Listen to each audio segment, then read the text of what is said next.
Bananas and a spatula. Kinky. Let's make pancakes. Hey! It's been a bit. It's been a bit. Yeah, we've had some issues. People moving houses, computers blowing up, replacement computers not turning up on time, people having holidays, people having LARP, people having festivals. Scheduling! Huzzah! But we're here now. It is going to be a hard finish session. Unfortunately, as some of us do have things like work in the morning, so we can't go as late as we would like. So, yeah, if we have to cut off, we just have to cut off. Even if we're in the middle of combat, we'll just have to remember where we are and continue from there. So, joining me tonight, as usual, for Dice and Mimics, we have Annette as Talia Darkthorn. Yeah, your mic wasn't on. Would you like? My mic is on. My mic is a wanker. Hello. Didn't hear anything. Okay. Oh, it's classic Dice and Mimics. We have Ben as Valdizian and Ert. Don't do that. Don't do that. Hello, everyone. We're professional here. No, we're not. We're very amateur. We have Steph as Vienna. I will say hello and apologise that I haven't got a camera on. I'm not in my usual place of residence, which means I'm on the tiniest laptop imaginable. So I am here, but imagine my pretty face in the box. At this point, as long as everyone's present, I'm happy. We have Reese as Blossom. Hello. And we have Aaron as Xandal. Hi. So, I'm not going to do a massive recap because Can remember what we're doing. most of us can't even remember what we were doing. Shout outs. Oh, yes, go ahead. You do your shout outs. This is how long it's been. I can't even remember the flow. So, just our usual shout out to all of the developers and systems that we use to run our D&D session. So we use things like D&D Beyond for our character sheets, we use Roll20 for our fantastic maps, and of course, for our music, we use Sirenscape for all of our ambience. So, keep being awesome, you guys. Keep providing these tools to make D&D awesome, and yeah, thank you for making it available. And just a heads up for anyone in the chat who may be interested or would ask, we are sticking to original 5e rules. We will not be updating to the new rules, mainly because this is a already established campaign. If in the future we start a new campaign or start a side campaign, we will have a discussion then as to what we do rules-wise. But currently, this is core 5e rules, the 2014 edition. And any homebrew that we want in the game. So if any new players or anything stumble across this, this is not the 2024 updated rules. This is the original 2014 rules. Yeah, we've been doing this for like, what, 4 years, 5 years now. Don't. We would have been finished by now if scheduling wasn't a problem. Yeah, true. Anywho. So, last time, the party had already returned from Reforp and had reported their various trials and tribulations to Emperor Barras along with Rachna. They had received the Ferry of the Depths returning with Valdizian's mother and her charge of the Lady Worthington. Barras being all like a blushing man over what's her face? Sorry. Yeah, I can't even remember the name, and I should remember the name. This is how long it's been. Oh, Not man. at home, don't have my notes, so I can't help. Worthington. Alvina Worthington, I think it was. I think Alvina. That sounds familiar. I've been Alvina, Belvita, something like that. I am just checking my notes. One moment. Let me just check mine as well, in case. Alvina Worthington. Yes, it is. Yeah. I got it right. Wahaha. Yes. I didn't write it down. So. Alvina was put up in the Sovereign Citadel at the expense of Barras. Meanwhile, Val's mother Amben joined them at the Jigging Jester. Yeah. The party engaged in the usual downtime activities such as shopping, dates with romanceable NPCs, and generally advancing their own personal storylines. Or crafting in the case of Xandal, and also getting set up for his marriage to Finri, after apologizing profusely and being used as a cuddle bunny. At the very end of last session, as we ended, Haslick had been possessing Xandal whilst under the careful watch of Valdizian and Raknavail, which turned out to have been not so careful a watch, as he did manage to bewitch them and sneak away to have a chat with Vienna about possible deals with her patrons. But as we ended... Oh, I remember now. Okay, yep. Yep. As we ended that session, Xandal, the possession had been ended. Xandal had collapsed, as his own mind had been asleep at this point, so his body now followed suit.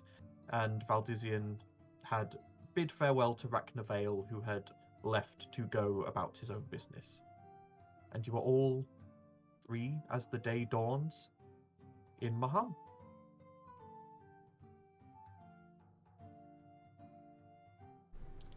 Starting. Are we at the Jigging Jester? You're all at the Jigging Jester. Okay. Just so I know what button to press. Yeah, you're all at the Jigging Jester, but you're all in your rooms. Like by this point, it's probably coming up to about 7 in the morning. Obviously, Xandal had promised Haslick 14 hours in his body, uninterrupted, and that started the previous evening. Can I go up to Xandal's room and stick my ear against his door to see if he's still asleep or not? Well, you literally, as we're starting, you're still in the workshop with Xandal. Ah, okay. Xandal's comatose, snoring body is on the floor in front of you, surrounded by books that Haslick was reading the night before.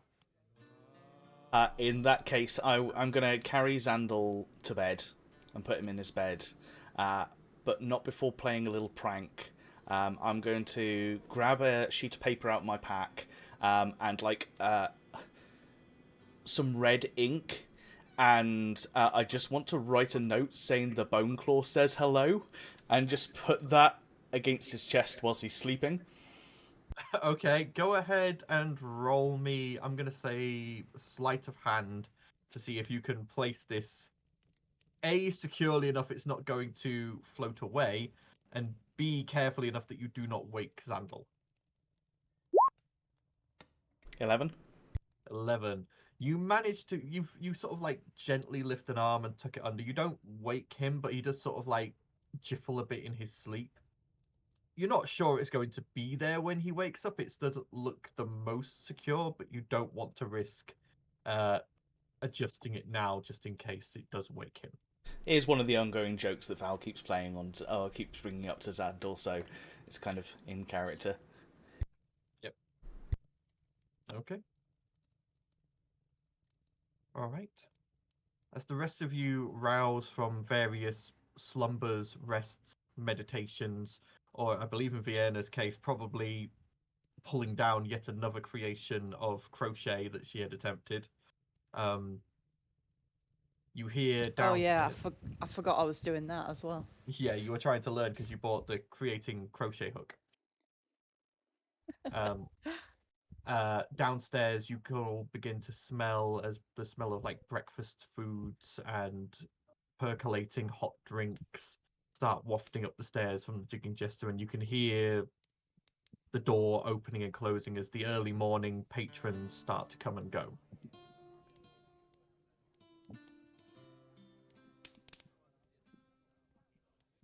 Surely I should be getting good at this knitting lark by now. I would say by this point you've learned the basics and you know vaguely what you're doing. I've made a Vienna's scarf. room and there's just wool everywhere.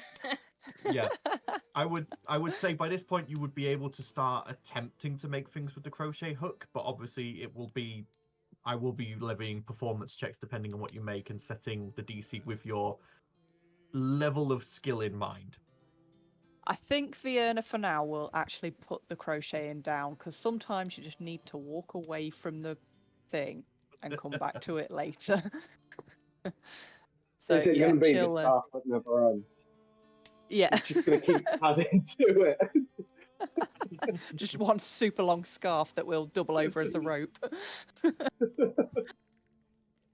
Roll over, and I'm going to put my cold feet on Gunter's back.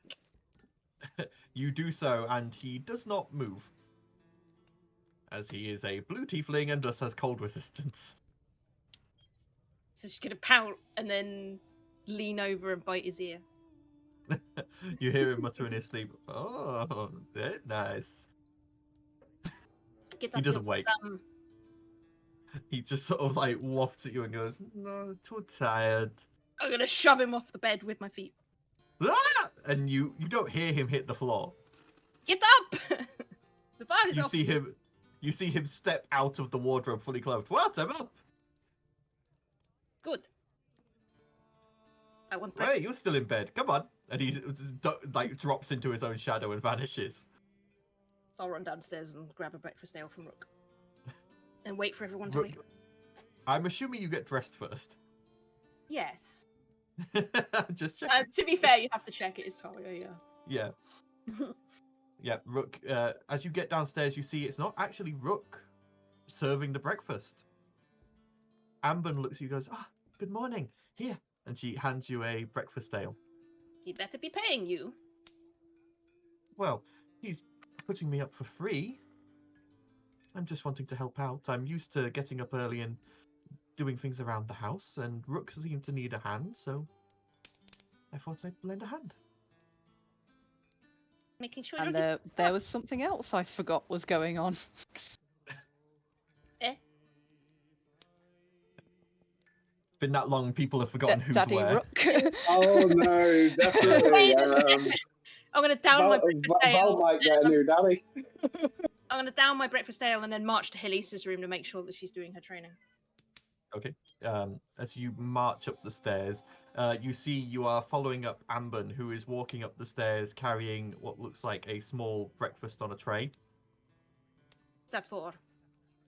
Oh, well, I never got the chance to spoil my son properly, so I thought I'd take him breakfast in bed. Oh, good. Just making sure it wasn't for Helisa. She needs to do her training before she can have breakfast. Then I'll carry on my way. Okay. Val, as you are leaving Xandal's room, giggling to yourself, you hear Busted! Mum? Valdizian. I was bringing you some breakfast. I was not aware that you and Xandal were so close. Oh. Don't worry, I'll love you just the way you are, but I think you should have a word with Finri if this is going to continue. Here's your breakfast, as she turns around and starts walking away. All you see is, like, whilst I'm a bronze dragonborn, in between each scale, there's, like, this faint glow of, like, pink blush that comes up. And just a look of shock on his face.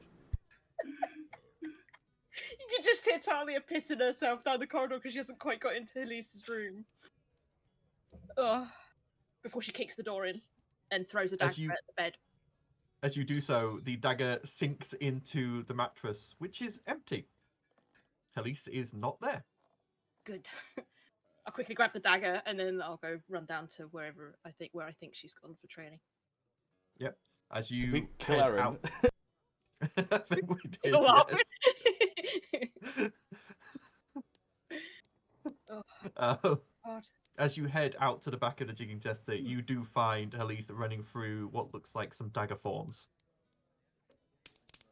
I'm gonna throw a dagger at her. As you throw, okay, go ahead and roll to attack.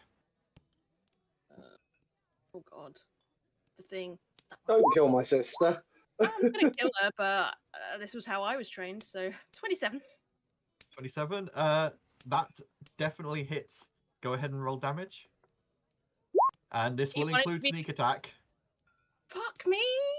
Sorry if she dies, but this is how Talia was trained. She doesn't know how to train her any other way. So 26. You watch as the dagger spins through the air towards her, and you think, oh shit, she's not going to see it. She's not noticed it. She's not going to dodge. She's not going to... And then she just bends unnaturally, and though it does hit, it does not hit in a lethal area, and it lands into her shoulder, and she goes, "Ah!" As you saw her do a perfect uncanny dodge. You need to work on your dodge. And I'll go and collect my dagger. She looks at you Training and goes, harder from now. Yes, "Shoulder!" the training, real training begins now, my dear. As you pull the dagger out, a lot of blood spurts out. And I'll she goes, do cure wounds on her. feeling a I can little. do that now. Yeah. Hang on, I've got cure He's wounds. like, I'm feeling a little I have. faint. You'll be fine, darling. I'm sure I've got cure wounds. Where's that gone? Oh, there it is. Still learning, If okay? 13 bites of damage, you heal 2. Giant I'm dagger not a wound. medic. Here's a plaster. I'm not a medic, but yes. So my foster father. No, it's the typical British primary school teacher thing of, I've wet some blue paper towel. There you go. Yeah, literally. Yeah. This was how I was trained. So this is how you're going to be trained. So Doesn't necessarily mean it's the best way to do things. it is, my dear. It's how I became the way I am. So you'll never know where I'm coming. Keep your eyes open. Have fun, and then I'm gonna disappear. As you walk away, you just see her holding like her shoulder and just like all the color draining from her face as she realizes exactly what she's let herself in for. Yep. To be a rogue bitch. Time to learn. Okay. But yes, this will now be a canon thing that I will randomly attack Elise. Oh dear. So, back inside, you now see that the tavern is now not busy, but there is a number of patrons coming in, enjoying a breakfast ale, enjoying breakfast. And your typical normal breakfast buffet is all set up on your table, on your raised dais, with all the portraits around it. Although, Val, you do probably still stood there outside Sandal's room with your tray of personally made breakfast. I am almost tempted to just go into Zandal's room and wake him up with the breakfast. But no, what I'll probably do is just go to my room, scoff a bit, bring down some empty plates and stuff, and just say how much I enjoyed it and thank you, Mother. You're welcome. I'll make sure to check Zandal's room before yours next time. Just snickering at the table. Zandal's still technically Hazlitt, isn't he, at the moment? No, Hazlitt It was had only left. England. Okay. Yeah, Hazlitt left, and then because, like, normally your brain gets shunted to the back and you're conscious in like a sort of like semi-conscious part of your brain, but because it was 14 hours, your consciousness fell asleep. So when Hazlitt left, your body just followed suit. You've still gotten a long rest, even if you want to wake up only 20 minutes after falling asleep. But yeah, that's just what happened when Hazlitt left. It had been that long that you basically just had clocked out for the evening. I can imagine that I've probably got an alarm clock going off in the form of the projector for Emily, going, wake up, wake up. Yeah. Emily's Because I've got a projection busy comes day. out. Emily's projection comes out and goes, "Bingly bing, please wake up, Sandal. It is time to start your day." That was Stand definitely not a Terry Pratchett reference, was it? It was, yes, because we made this reference last time. Yeah. I groan as I sit up, like, wait, what's that? Oh, just seeing the note on the floor, I'm like, what? Just staring at it.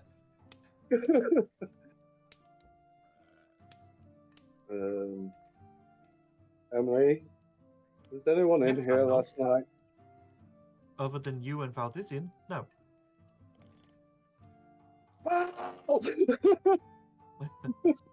Sat there with a mead or something downstairs and just like sniggering to myself. And as you were sat sniggering to yourself, your mother looks at you and goes, "Maybe you should have stayed in bed with him, and then he wouldn't have been so upset." Oh, You need to do better. You need to drink do everywhere. better in these relationships, Valdisian. If you want to keep your partners. If he had woken up with me next to him, I think he would be more upset. But then he does tend to go for people or creatures that are larger than him, so... I don't need to know the details about your activities, Valdisian.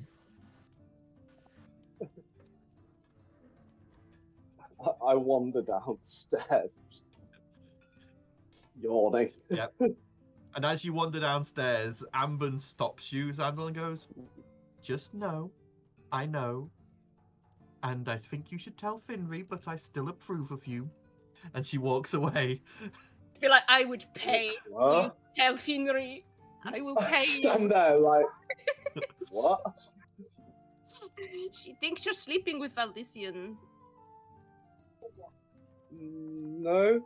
Well, not sleeping. Am I right? No, no, no. Gunter at this point is just like draped over the back of your chair, Talia, with a mead who's like, "This is the best thing ever." I know, right? Oh, it's too early for this.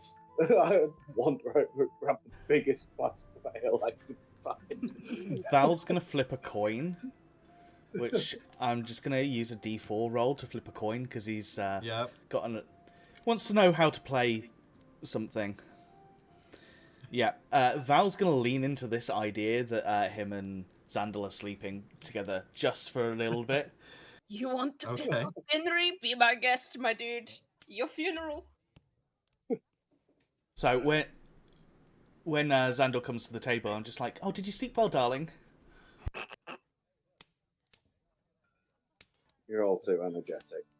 Did you find my little love note that I gave you? Yes, thank you. Wasn't it originally after you? Yeah, but then you protected me so bravely that it changed like its sights and went after you. You're my hero.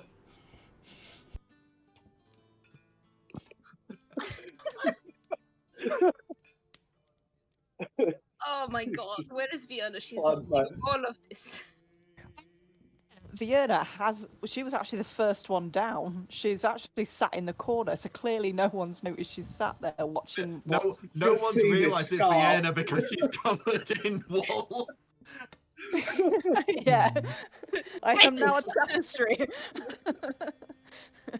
Has Vienna been knitting all night? Wait, No, Vienna's knitting? What? Vienna's Wait. here? Where is she? don't talk to me about knitting right now. You seriously knitting? The bundle of wool is speaking. You, Mrs. Broody, knitting? Well, the Night Mother does it, so it's only apt I give it a go. At this Besides, point, I end Pipes up goes, bored when you have things to do. Pipes and goes, I can "Technically, I think it's crocheting, not knitting."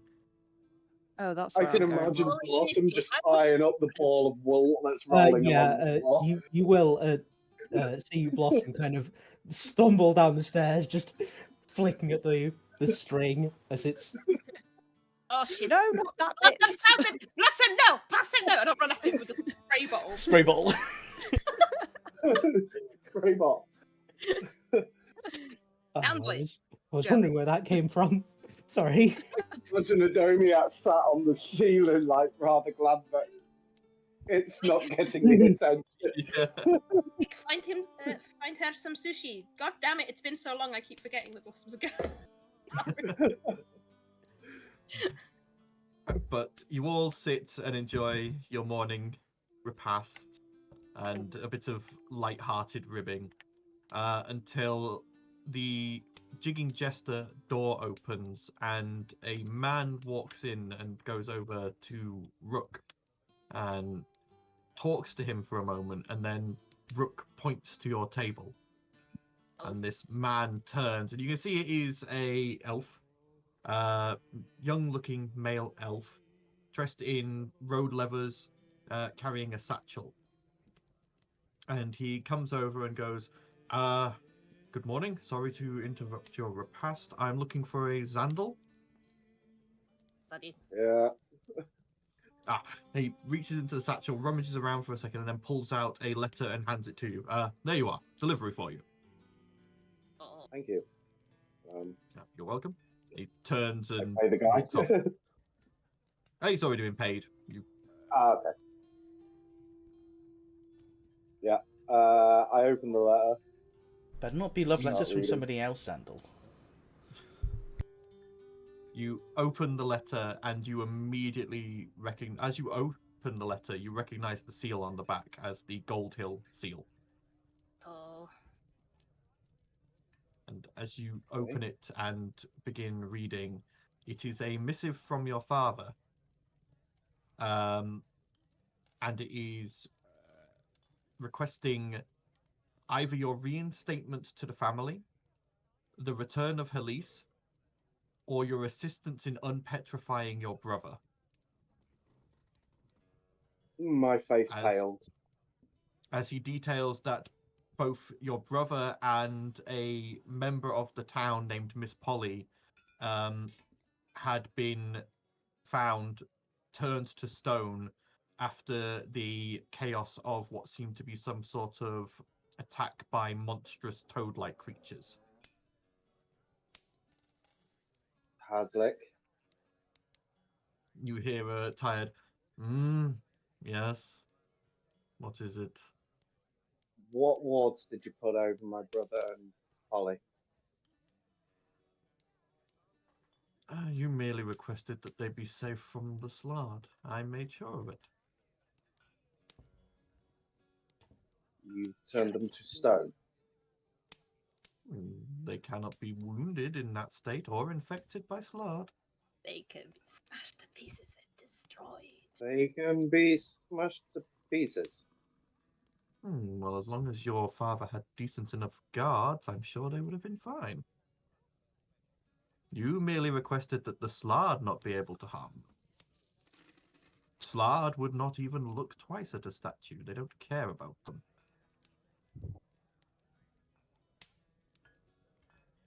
You cannot fault my logic, Xandal.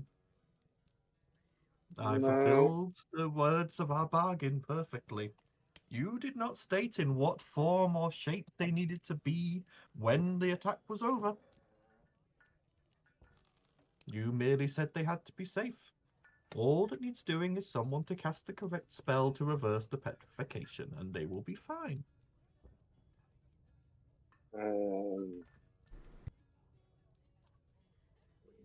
That will be... You wouldn't it? What's the cost? Oh, I suppose I could do it. I mean, you have clerics and such in your world who could cast the same spell, I believe, but I could do it from here, I suppose, for depending on what you wish to offer.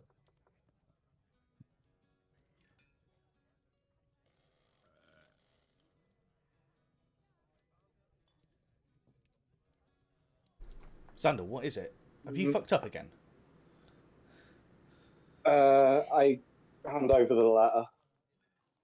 I'll read over. I need to learn wording better. Oh, Xandal, I told you so. Pass the letter around. You never listened to me, Xandal. I told you he wasn't bad news. How have you know I'm perfectly neutral news? I have He not says done he's neutral anything. news. I have not done anything yet to harm any of you. If anything, I've saved Xandal's life at least twice. I can't hear this though, right? Yeah, No. I'm literally reiterating it as like. That doesn't mean anything. We've all saved Xandal's life at least twice. He always needs saving. Kind of his thing.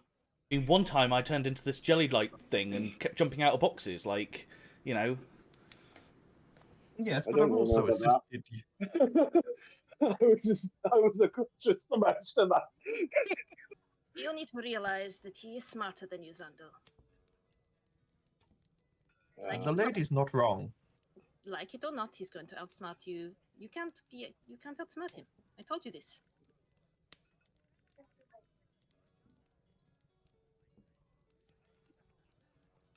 Do you know the spell? What? Is that there?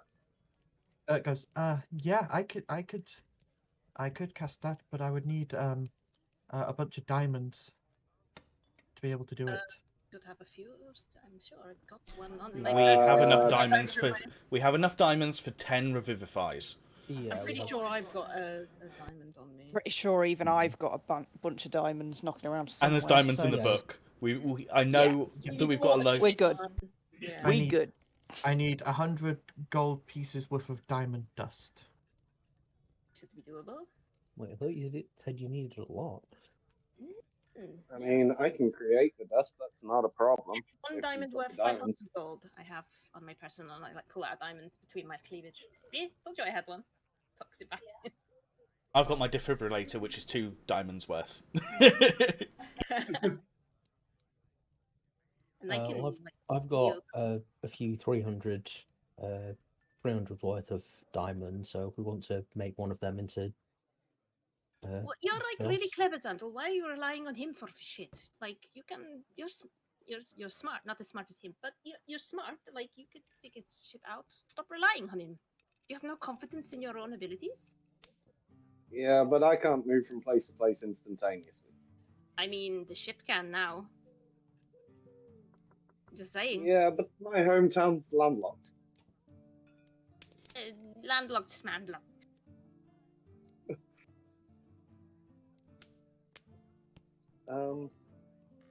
Well, we'll figure it out. Rely on your own strength, not the strength of bargains that are probably going to bite you in the ass later.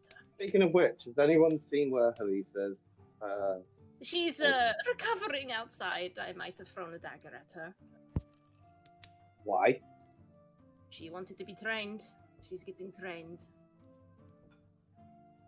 You know how my father, foster father, caretaker, whatever you want to call him, you know how whenever he turns up, he shoots me with arrows? Why do you think I'm No. so good at dodging? I've never actually. At the mention of Maverick, Gunter just starts checking everywhere for spiders just in case. I'm actually met him because I was in the bath during the time he was here. Giant spider in the onsen. Don't worry, Gunter, he's not here. Or at least he hasn't told me he is. Please tell me you didn't Yeah, just just throw. subtly smiling in the corner. Please tell me you didn't just throw a dagger at her and then walk away. Well, yeah, that's what he did to me. Like, it's the He next hasn't level come of to. She training. hasn't come to breakfast yet. She's fine. She's only bleeding a little bit. She just I grins. wander over to where she's training. As you go out, We're just rocking back Xandel. and forwards like, oh god, I'll never know what she's doing. As you go out, Xandel, you do not find Elise. You do find a couple of spots of blood where Elise had been training, but you do not find Elise. She has either finished her training for the day and left, or has probably gone somewhere else. Shit. That's more than a few spots. Just a flesh wound. She'll be fine. It's but a scratch. I healed her. It's fine. Stop the bleeding at least. I mean, if she was fully healed, I'm sure it's fine. Yeah. I'm a great healer. I'm sure she's fine.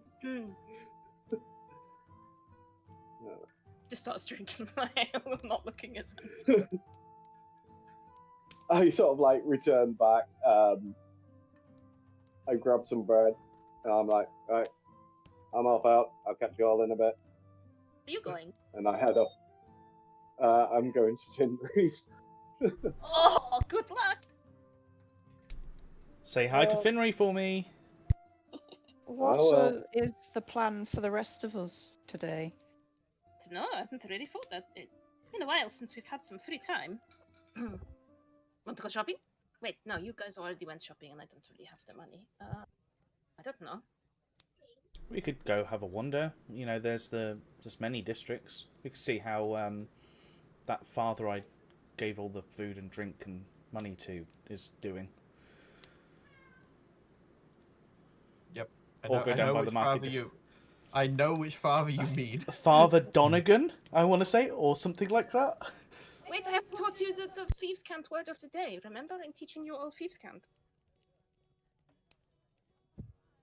That's well. Okay. Try and daily teach them thieves' cant. Dave's thieves' cant word is moist. Today's last. No. I'm just gonna say unsafe in thieves' cant or something. That would be the word today. Father Nicholas. There was a Father Donegan at one point, though, wasn't there? Maybe. Possibly. No, this is Father Nicholas who runs the Arms House. Yeah, Nicholas always run the aunt's house. No one else. That much I know. Yeah, we could just have a wander, or we could go out and see Fraudwin. We haven't spoken to the big guy in a while. Just be happy not to see some wolf for a little while. Right then, should we go say hi to Frodwin? Sure, I'll follow you. Wait, the last time we spoke to him was before Vaudoid, wasn't it? We haven't really updated him on... No, you did go back and talk to him again. You went and I believe Did we talk to him about you the were slug? asking him about the slard. Mm. And you also tried to see if he knew anything about the gems, Ah. Oh, but he shit, said yeah. that he didn't.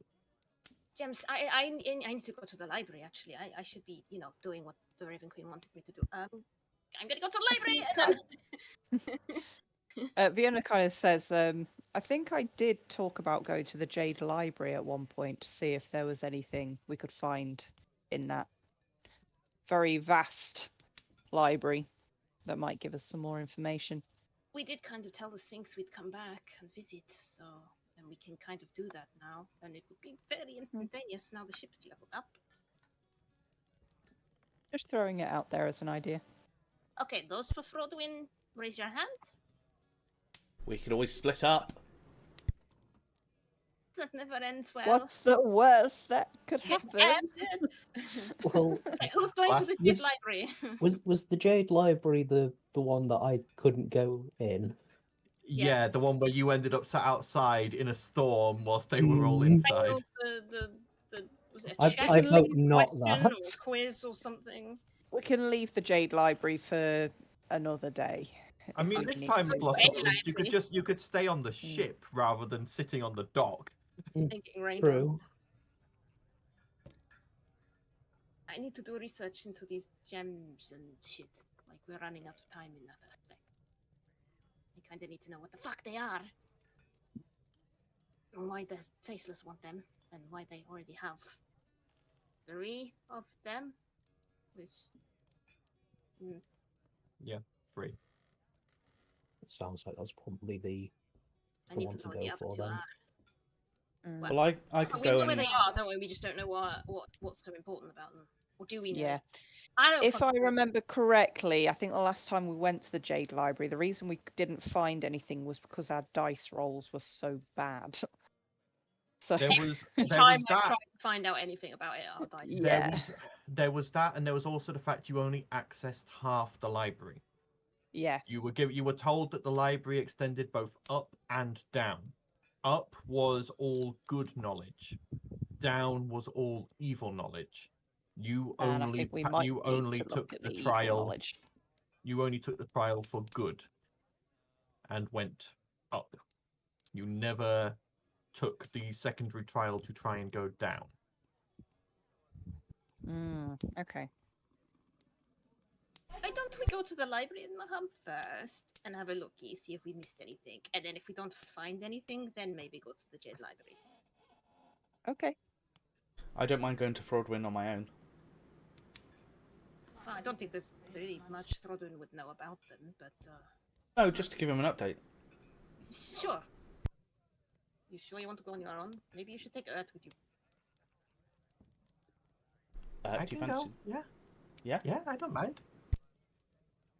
I'd feel Well, better if you had the healer. if we're splitting up, then I might as well go that way. So are you going with Val to Frodwin, or are you Yeah. going with me to the library? I'll go to Frodwin.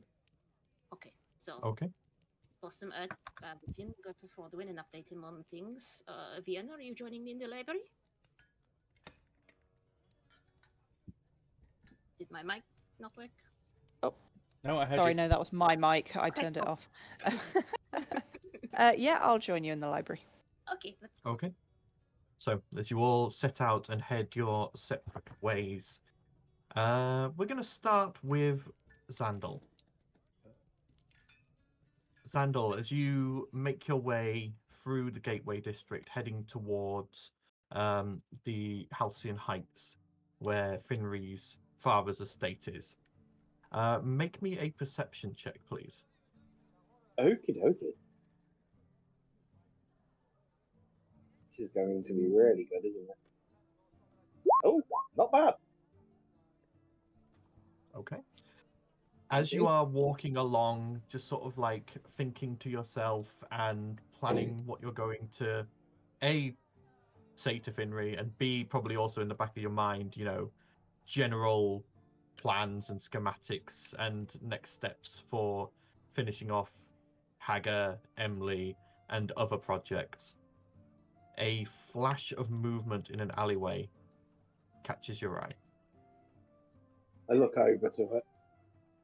And as you look over to it in the depths of this dark alley, you see as a long clawed hand reaches round the corner. Its claws scraping into the stone before ripping back round the corner and vanishing. Oh, shit. You know what? I wonder if anyone's tried talking to it. Hello? You walk into the alley. No, I'm staying right here in the open, but I'm calling to it. Okay, so you stand at the mouth of the alley and you call hello into the alley. No response.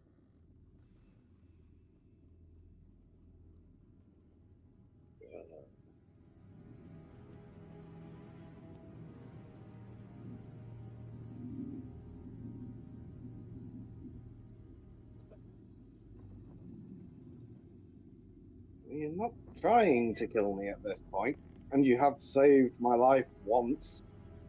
So, what's your goal? Are you still stood at the mouth of the alley?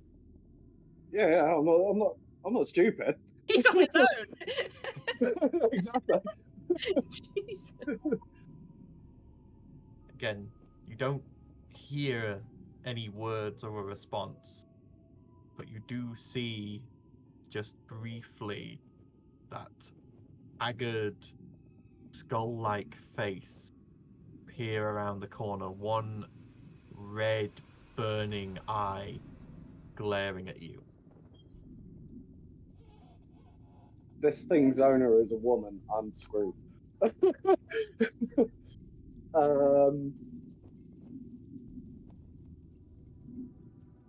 Can you communicate at all?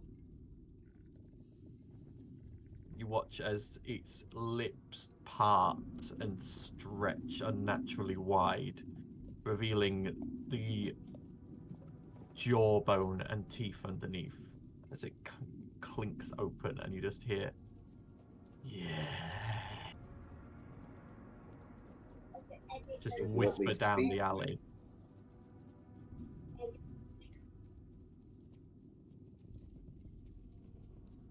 Will you at The least head. speak with me? The head slowly withdraws back around the corner.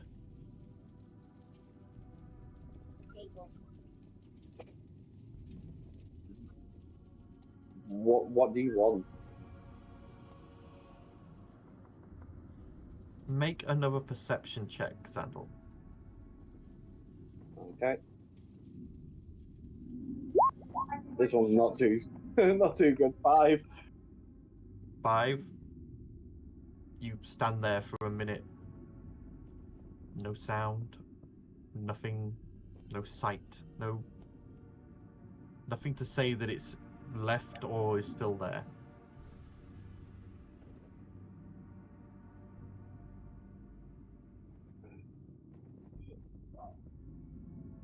Well, imagine you'll know where I am at most times. If you want to talk, talk.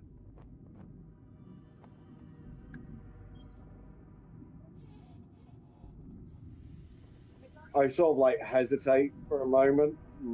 My hand is partially on my hammer, more out of like just sheer nerves than anything. Before stepping away from the alley and cautiously making my way to Finry. Okay. You continue walking, and the rest of your trip is uneventful. You make your way into Halcyon Heights. You don't hear or see anything suspicious again. And as you reach the Shattersun estate, you begin walking through the sun-dappled trees towards the small cottage.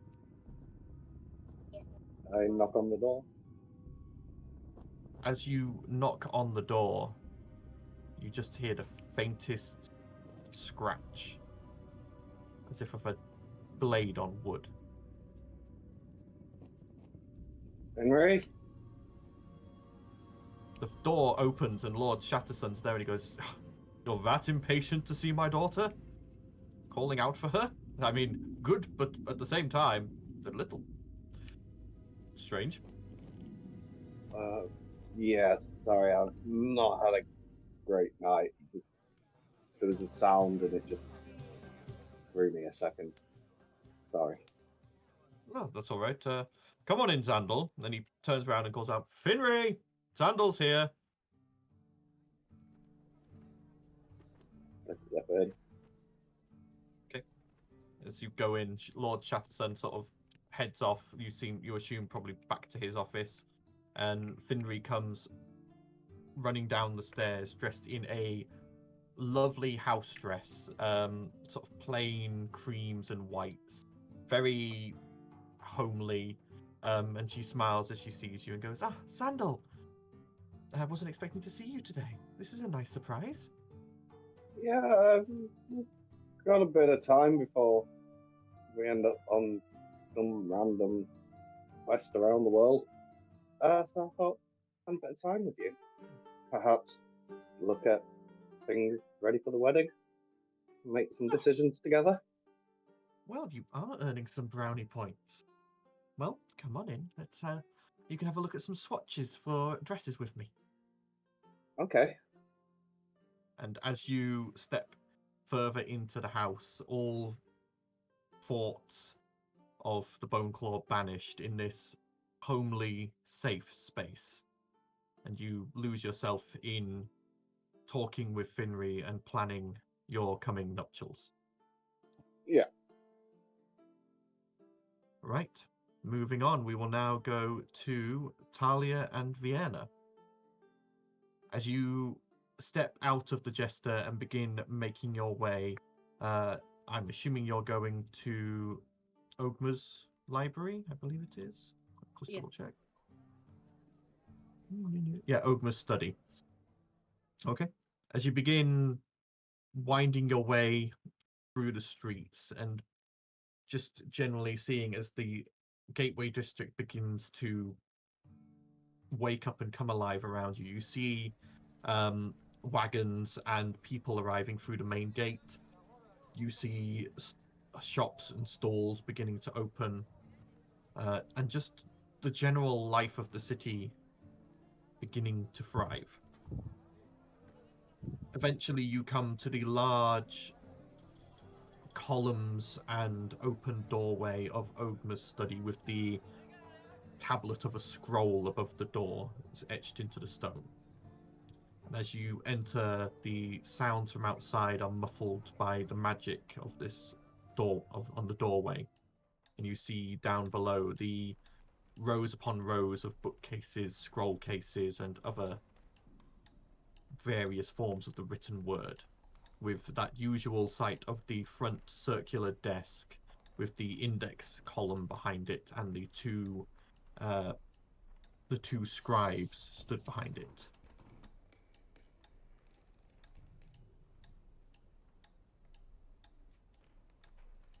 I'd like to use a reading room, please. Very well. That is a gold for the use of the room. What subjects are you wanting to look at? Any book that has any mention of gemstones, stuff relating to the Diamond of Maham, and gems similar to it. Oh, okay. I believe we've already had you here before for that, but we'll see what else we can dig up for you. They ring a bell, and a more senior-looking scribe comes over, takes the list, takes you to one of the reading rooms, opening the door, letting you both into this nicely furnished room with the large oak table and the plush chairs. Leaves you there, and about 10 minutes later comes back with a stack of books and scrolls, some of which look familiar from the last time you were here researching this. A few of them look like they might be different or maybe going off on different tangents, but they place them all down and then move away to stand in a corner. Say I'm with Talia, aren't I? Yes. I will ask for general history on the cities of Maham around. Yes, I can bring you a general history of Medora, and he goes and eventually comes back with a much larger tome. And you can see this is more like a typical encyclopedia sort of thing. Looks like it's got entries for each of the cities, entries for various regions, that sort of thing. Places that down as well. Might not tell me much information, but it might give me a clue where I need to look. Okay. So, what are you both looking for specifically? And then I will make you roll the correct checks. As a ghost. There's a ghost cat. No, not a ghost cat. I'll look for. I want to know not how the gems came to the places that they are. It would be nice to know where specifically they are if it's mentioned, but I also want to find out what they are. Like, what do they do? That's the kind of thing that Okay. I'm trying to So, figure out. yep, and Vienna? For a link, so not necessarily mentioned in gemstones, but something that could be the gemstones, but in Right. general history, sometimes you'll find that there's a link that connects them, and even though it doesn't say it's a gemstone, they'll say they're linked somehow. Okay. So both of you go ahead and roll me investigation checks. Right, bear with. I'm going to use the threads of fate, and I'm going to give myself advantage on this roll because I would really like to not roll shit. Yep. Okay. I'm going to roll fine and waste it now. What am I I'm rolling so again? glad. Sorry? So glad. Investigation. Investigation. With advantage, I only rolled one higher than I did. 17. Fuck my life. 16. Okay. Uh, So Did you say it was with advantage or just general straight roll? Talia gave I herself myself advantage. I mean, it's with up for the 1 minute, count. so I could technically then transfer to her. Does it count? It's not in combat. So It's happening at the same time. All right, so. then. Yeah. Sorry. So, Talia, you have a lot of these books you have looked through before. So you are able to sort of skim over stuff that you have already checked, and you're sort of like dismissing bits and double checking facts here and there. Most of what you find here is knowledge you already knew. There are 5 gems. They were one of each was gifted to 5 different cities and races, and in general, each one was gifted by a certain god in folklore. Nothing pertaining as to what exactly the gems are, only that they were gifted at the end of the calamity. Vienna, you find out that there are mentions of these gems. Again, a lot of it is folklore and old wives' tales, but you find the 5 locations that they were gifted to. One being Maham, another being Minas Pingoli. Yep. Ingbrook. Mm-hmm. The ones. The Drake Crags. and one was given to the gnomes. The name of the city, it's just they literally it just says the gnomish capital, and that is the section of the encyclopedia that has the least Written about information. it, right? The blurb on it is basically like there is a gnomish capital somewhere in Medora. It is kept secret. The gnomes keep it a secret. The gnomes themselves, when they leave, have the knowledge locked away in their minds. Any attempts to access this information before has been catastrophic for those who have attempted. The gnomes did this to effectively escape both persecution and being taken advantage of in general. They decided that it wasn't worth being involved in global politics after a lot of the events of the calamity. They decided on a very isolationist policy. Well, out of all of them, probably that's the safest. But as for finding out what the gems themselves actually are or what their purpose is, there is various bits of speculation. There's a couple of treatises on like some people who once did investigations on the Diamond of Maham, and they could tell that it was intensely magical, like more magical than anything they'd ever seen. But other than that, a lot of what the gem did was hidden behind layers upon layers of divine wards, which they were never able to pierce or unravel. It would be so much easier if the Raven Queen would just tell me what she fucking wants, rather than being vague and torturing me with the threads and making me nearly go insane every time I try and ask. Yes, but that's not a true test to be a champion, is it? Oh, she can't interfere, that's why.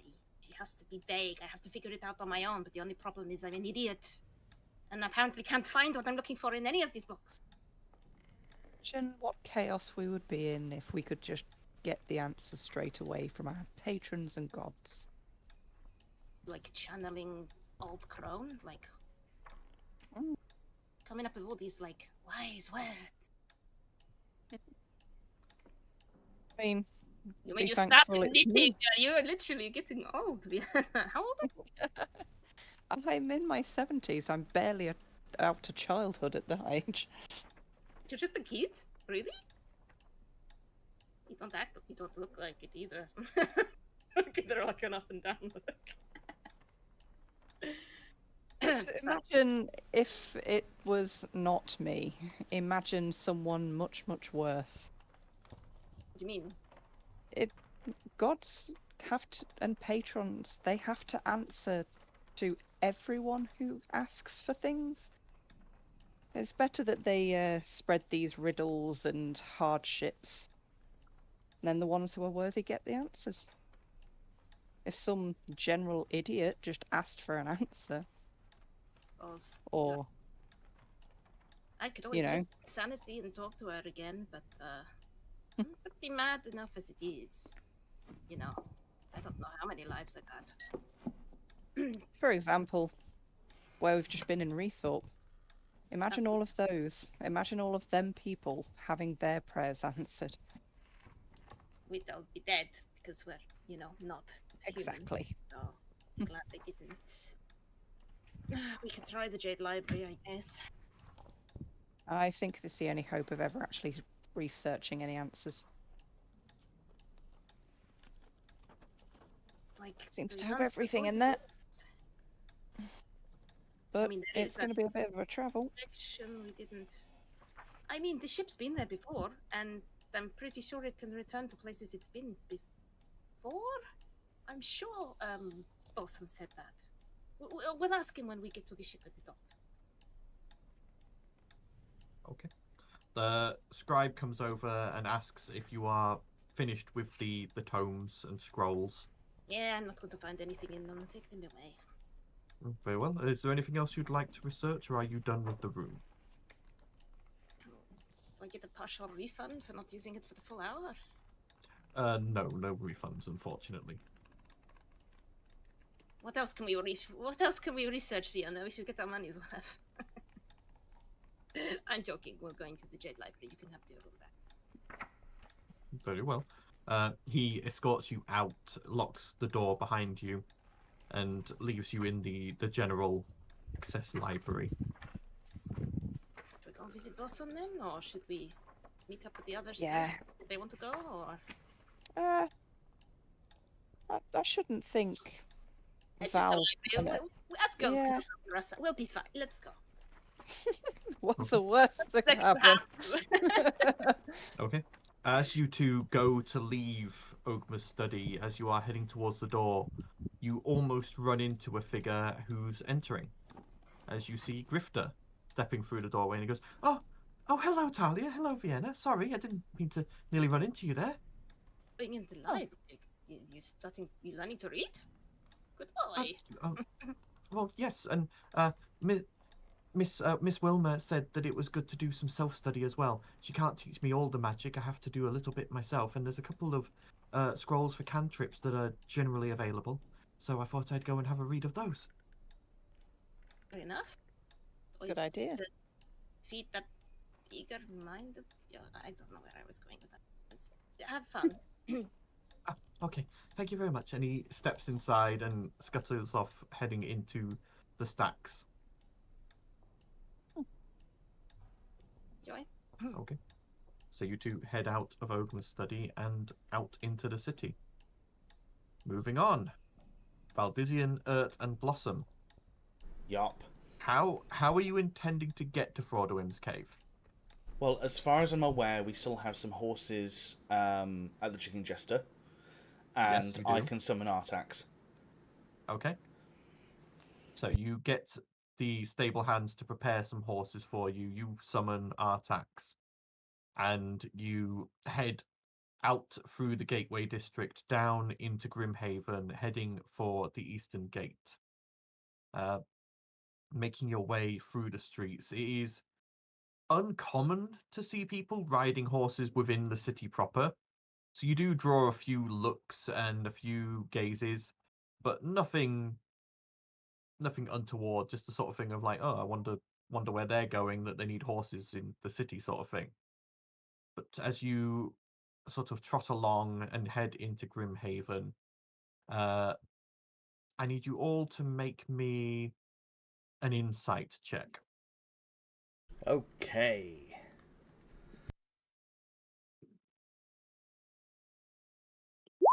You are. Know what button to press. Let's just go. Just waiting for Blossoms. Yeah. It's been so long, I don't even know how to use Roll20. How does one D&D? Just one. Okay.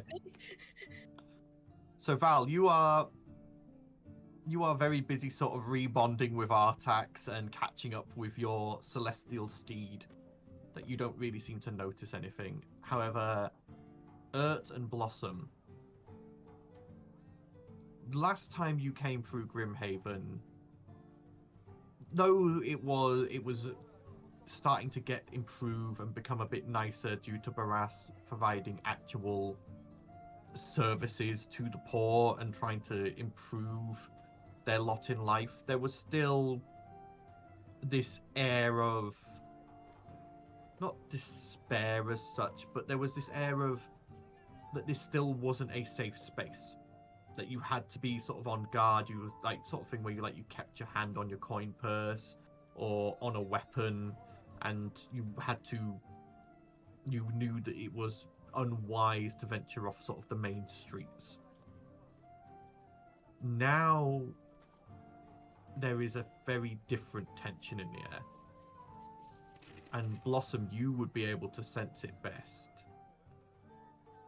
Everyone here stinks of fear. Right. Everyone you walk past is like looking in shadows, ducking from place to place, moving quickly, keeping their heads down. And though you would normally see sort of shady characters standing in alleyways watching people go by, especially like you'd think you'd draw a lot of attention. You are quite well dressed. You're carrying a number of quite obviously expensive items. You're riding horses. No one is paying attention to you. Like characters in the you're looking in the alleyways, and the only people you see are sort of like huddled up, trying to keep to themselves. There's no obvious signs of people planning anything or wanting to do anything untoward. It's weird. And then you remember that though the killings of the Boneclaw had stopped for a while, they had picked up again, and apparently not just the Boneclaw, some other killings had happened in a different style. And you can see everyone in Grimhaven is nervous about it. And as you sort of think back to the reports that you were shown by Barras and by Racknavale, a good 80% of the killings have taken place in Grimhaven. And the populace is justifiably nervous. Like you also notice the guard presence is a lot heavier than previously.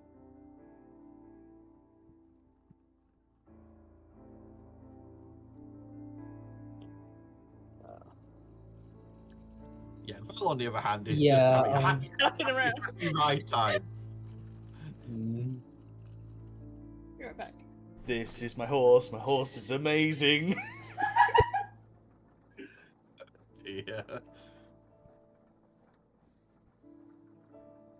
But as you continue onwards, you eventually reach the Eastern Gate and head out into the countryside proper. So does nobody mention this tension to Val as we're... Yeah. But I say, wouldn't really, because you probably wouldn't quite know how to put it into words. Yeah. I mean, I could also be just full of myself, just ahead of the pack, and you can't like chat to me right now. I'll say it looks like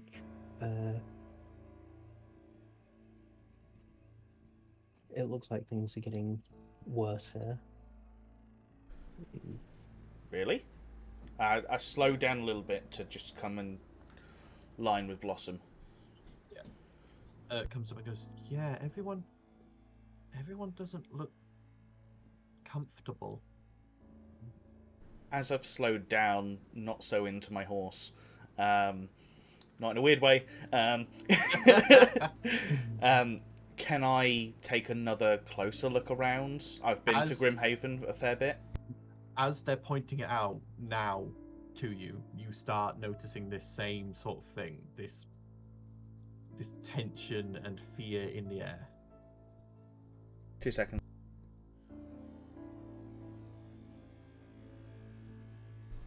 Sorry, wifey was saying something. Sorry. How far through Grimhaven are we?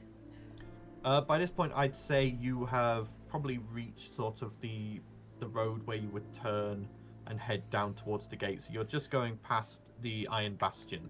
So have we gone past Father Nicholas's yet, or? Yeah, you've gone past the Armhouse. Do you guys want to just check in with Father Nicholas and see? It's definitely a weird vibe. It's worth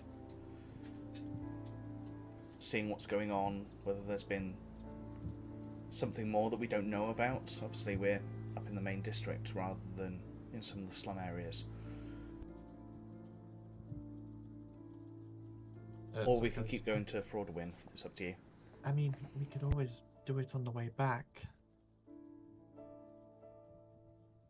True, we could do that. What do you think, Blossom? On the way back, or?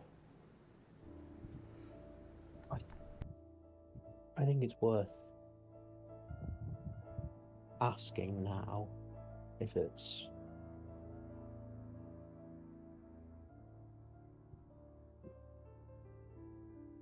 well, depending on how bad it is. If it's very bad, it might be worth looking into that more.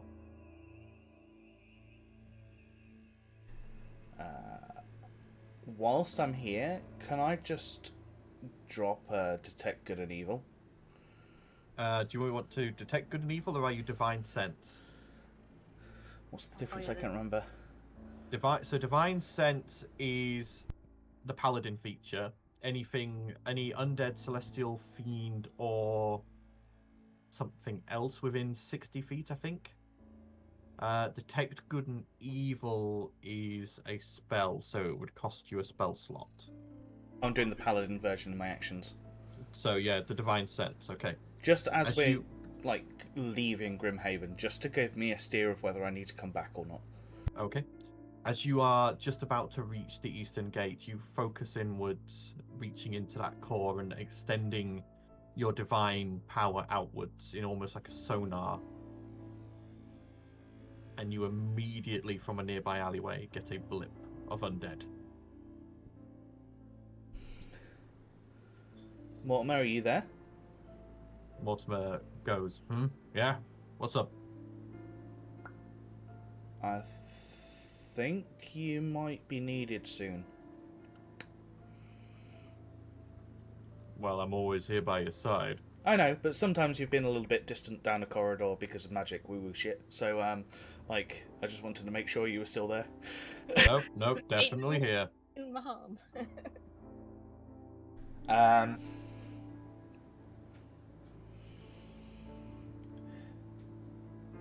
I will explain to the others that I have just detected undead down an alleyway.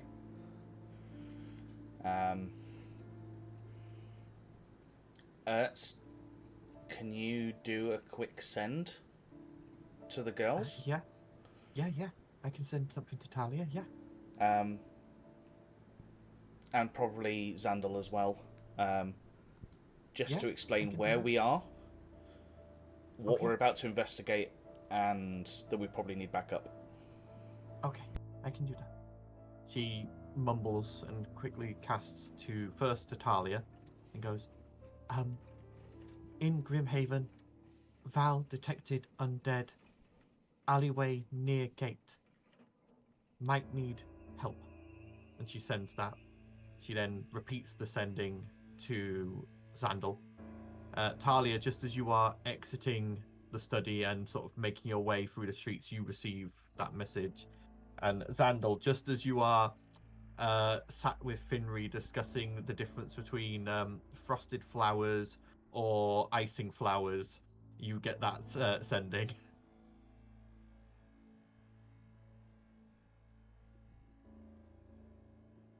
You both know you are able to reply if you choose.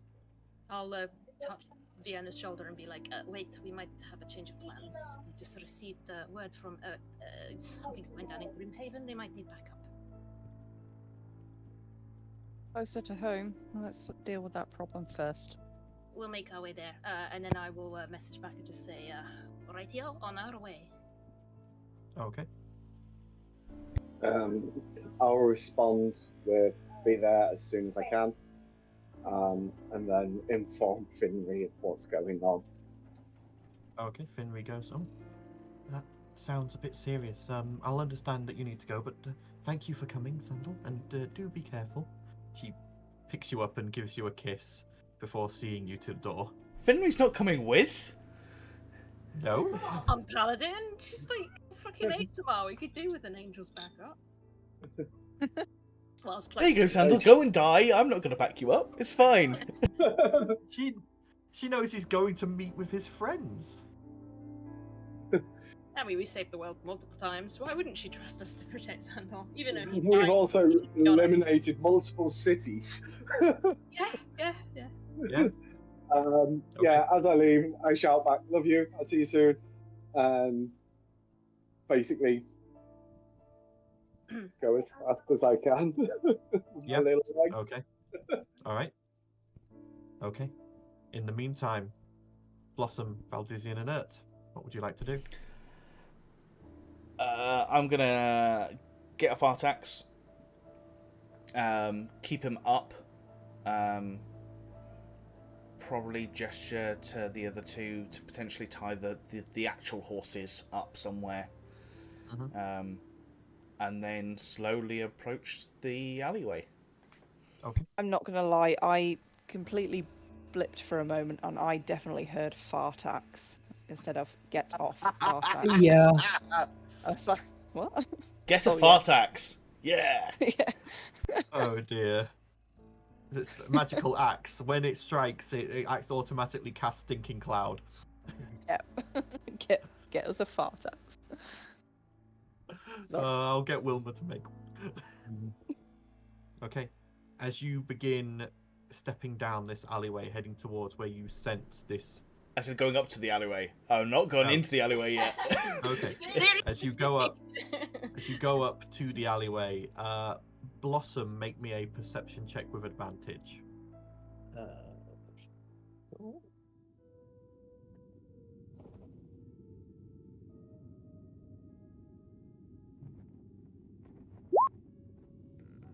17. 17. As you're walking along, a gust of air comes out of this alleyway, and you immediately smell blood. Lots of blood. Right. There's a lot of death in there.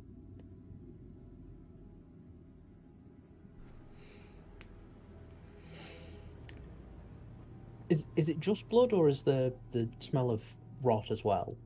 No, it's just the smell of blood. Just blood.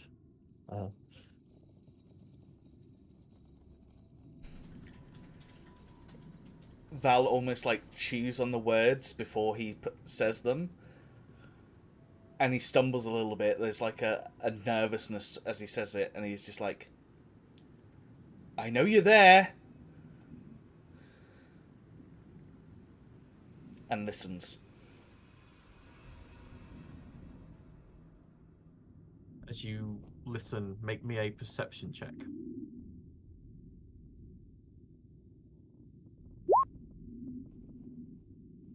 23.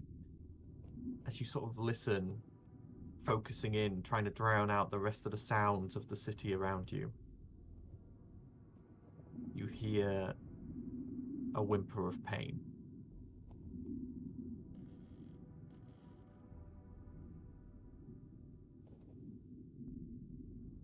Can I tell a distance?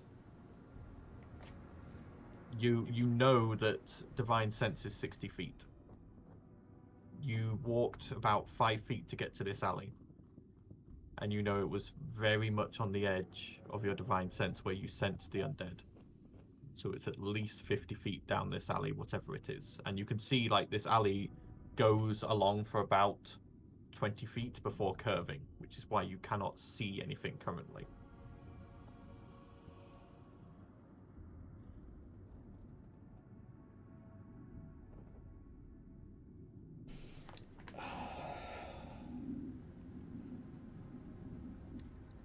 How close are we to Grimhaven? If we're on foot. On foot, running, Talia and Vienna will probably be able to get there in 20 to 30 minutes. Xandal coming from Halcyon Heights, with the gate having been put back into service into Grimhaven, probably about 20 minutes running. Would I be able Is that even with my slower speed? Even with what? Yeah, with your halfling speed, probably 40 minutes actually. Oh, shut up! He would have let you get there faster if you'd not reminded him. Would I be able to use Grim Psychometry to get anything? Yeah, you can try. Go ahead and make me a wisdom check. As you sort of place your hand on the alleyway and sort of try to tune into any traces or... It says it's history, although actually... Yeah, go ahead and roll history. That's fine by me.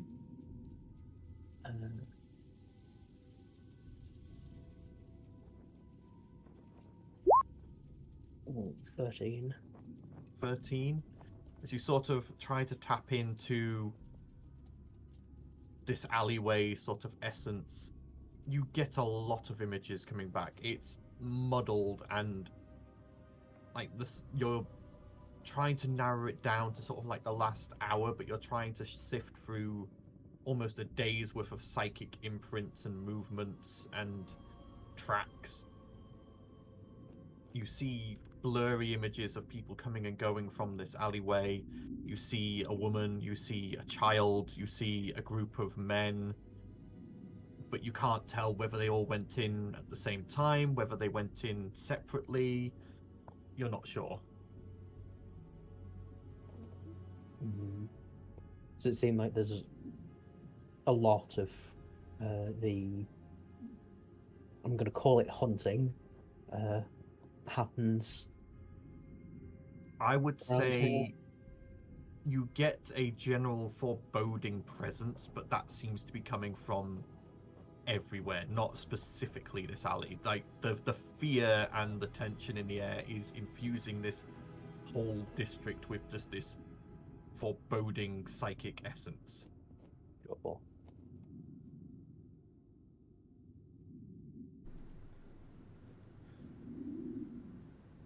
You know that if you hand yourself in, we'll be lenient. He's just grasping at straws now. He's like, nobody's here to back us up. We've been in this scenario before and basically had our asses handed to us. So he's just trying to be the good paladin and get somebody, like, look at the good in everything and just seeing what happens.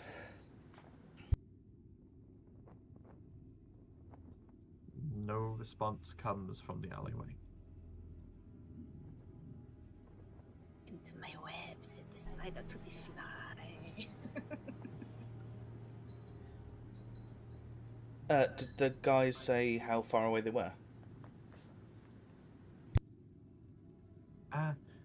They said that they were on their way. Talia said they were coming from Gateway District. Xandal said from Halcyon Heights.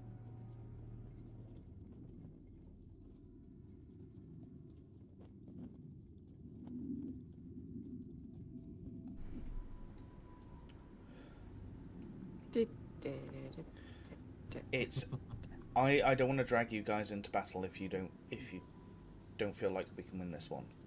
This is like Could I have sent Adomiat ahead to, because Adomiat's fly speed probably faster than any of us can get there. Yeah, you can send Adomiat ahead. She'd Fine still now. be on her way though. Yeah, no, that's fine. At We'll least pick then one it's of the not like things that- give them a rough estimate of how far away they are. Like, I imagine the girls see Adomiat whizzing over the top of their heads at some point. Well, no, you're coming from a separate direction, Xandal. Oh, separate direction. So you're coming from the center of the city. They're coming from the north. So they're sort of circumventing round and down into Grimhaven. You're coming direct to Grimhaven. We'll send Queen ahead to fly over the alleyway and look down, and then I'm gonna hold on to Vienna's shoulder. I'm not going to be able to see for a bit. I'm going to watch through the raven. Don't let me walk into a wall. And then I will look through Queenie's eyes and at least try and assess what the situation is to know whether we need to really book it or not. Vienna will basically like grab almost like one arm round Talia and then like fully guide her Oh, and I can't. along with her. I'll walk out into every wall along the way. Talia's got a grin on her face. Vienna's arms around her middle and how that will look. Is this like an L shape or a T shape junction? So it's a curve. It curves round and deeper in.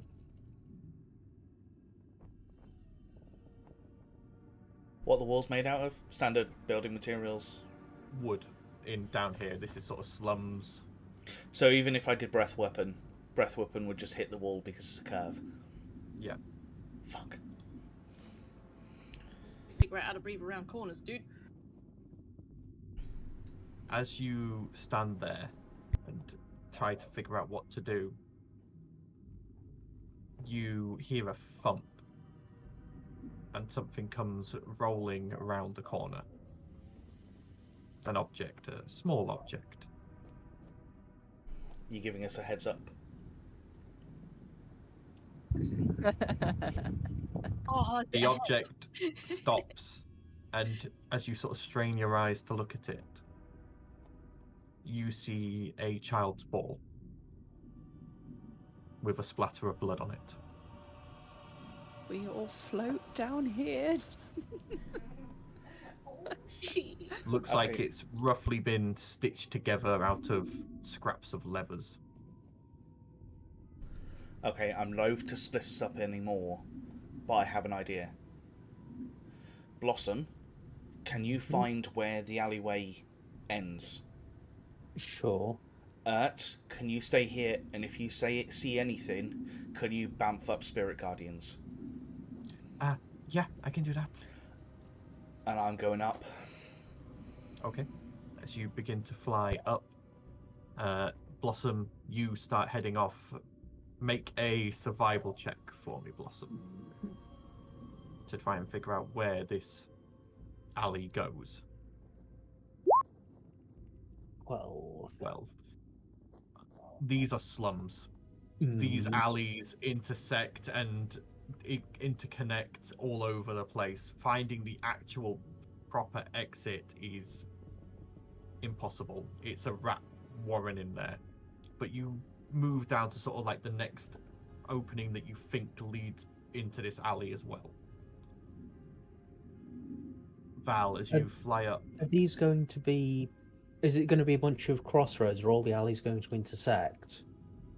Or It's is very this much like more of a single curve through one of them? Like one path, but then it curves off. splits. and Like that there'll be a splits, cut and off from it, that and then a splits, cut off, and then a cut off that then maybe eventually joins back on or forms a new alley. Or it's very much like they basically just like sometimes like there'll be a shack in the middle of an alley.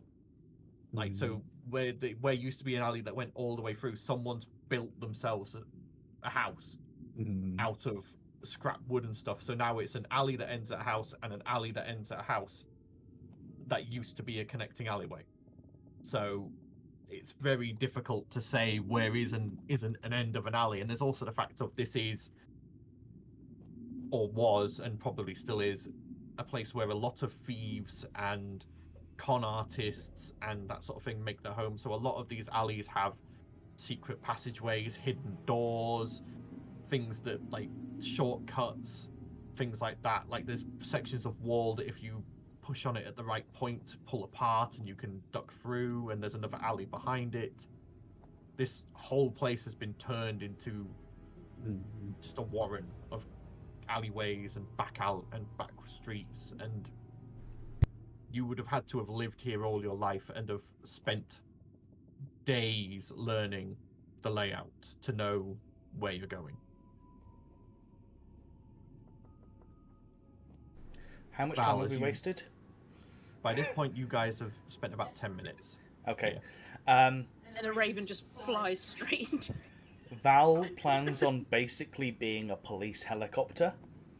He's going to activate his wrist light to cast some light down, and he's going to use the aerial area to try and get more of an idea of if it's a creature, if it's a human, if there's blood everywhere, if there's bodies everywhere. He wants to see what's going on, and if he can, he's not going to try and engage, he's just going to try and stay out of range, and he's going to try and keep an eye on what this creature is.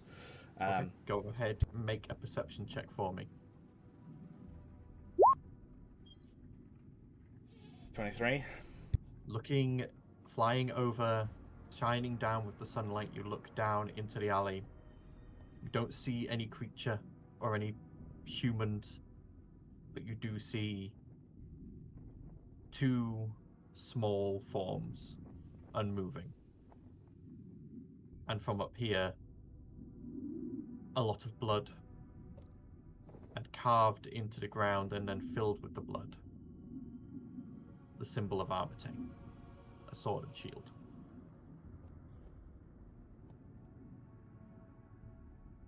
Excuse me?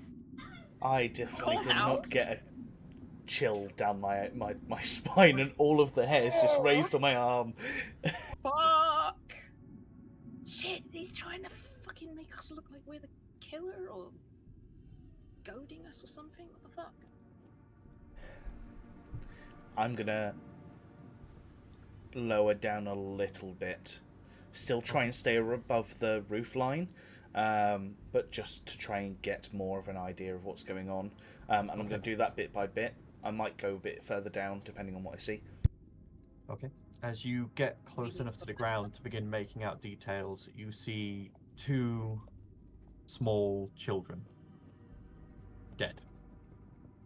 Both of them leaking blood from wounds into this carving in the ground, which has filled it with blood. One is a small human boy. The other looks to be a small dwarven boy. And you can see they're both dressed in what look like rags. They look like they're probably urchins. And you can see signs that a scuffle took place. And you then hear a whimper. Which direction? Directly below you, but coming from what looks like a stack of boxes.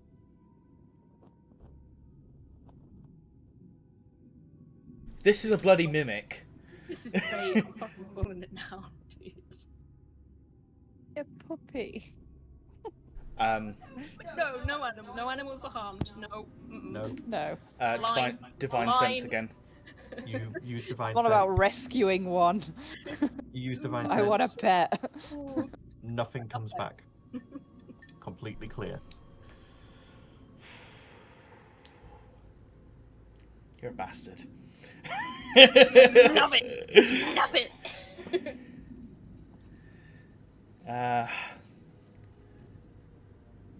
I'm gonna go down.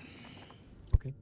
As you land, you hear a squeak and a whimper and scuffling from these boxes. And as you turn and look, you see a small girl, elven girl. Again, dressed in urchin's clothes. She's got a black eye beginning to form. Her clothes look a bit mussed. And she looks up at you and goes, "Huh, please don't hurt me." I'm not gonna hurt you. I'm gonna get you out of this place. She looks past you, and you can see there's a pool of what looks like vomit next to her. She's obviously traumatized and has seen exactly what happened here. And she goes, "They were trying to steal my ball." The ball's safe. It's with one of my friends. It's just rolled out. They were being mean to me, and then it stepped out of the shadows, and she just breaks down crying. I'm gonna try and gesture for her to come towards me and see if she is trusting enough to come towards me. Roll a persuasion check for me.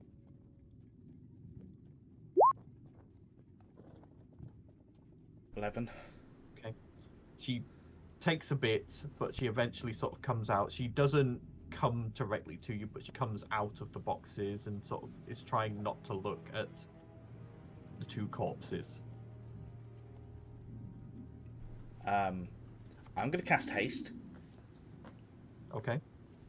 And She flinches as you say these strange words, and a glow casts from you. it's fine, don't worry. And then I'm going to try and pick her up and fly out. Okay. Easily enough to do. She like clutches you and whimpers and is going. You could tell she's beginning to go into shock.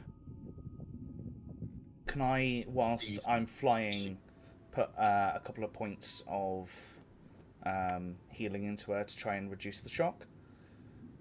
Doesn't work on something like shock, unfortunately.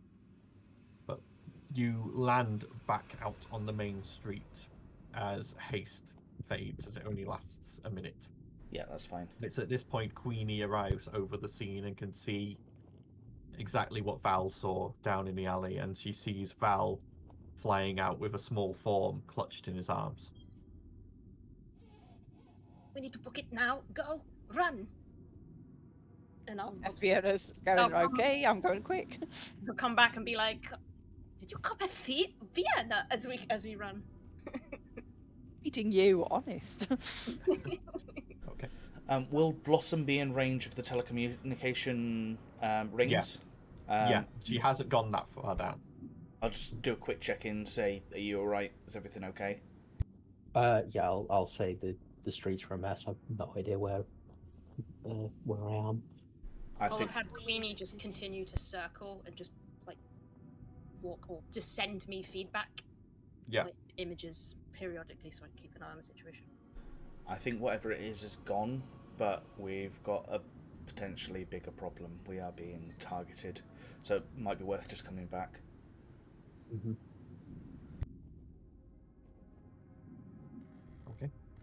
As Blossom comes back, is at this point, she's like scooped up the girl and is like doing what she can with smelling salts and other things, herbs and that kind of thing, just trying to help calm her down. And just The sugar from sweets, I'm Yeah. sure, will help. offering her a lollipop, that sort of thing, just trying to calm what is now a very unsettled mind. As you guys wait there, eventually the others do arrive and turn up. Talia and Vienna a while before Zandal does arrive, with Adomia arriving way before him and sort of buzzing around you all. But Zandal eventually comes huffing and puffing down the street. You can probably hear me before I even get there. Like, You need to get fit and you need longer legs. Finri could have flown you here faster. I mean, Yeah. I didn't think to bring them. Fiona looks down at You didn't Ert and this girl, going, all right, what happened? Goes, I don't know. Val knows more than me. What's going on? Looked pretty messy down there, from what I could see up above. I think we're being targeted, or potentially trying to be disgraced. There are 2 more bodies down that alleyway. Their blood has pooled into a giant Armatae symbol in the ground. Calling us out? Challenging us, maybe? Blood magic curse, I don't know. What the reason would they have? What are the victims? I haven't gone back to get the bodies yet. I just got this one out because... I will kneel in front of the girl. I'm going to get down on one knee. And I'll go. I'm going to touch you. And I'm going to see what happened, okay?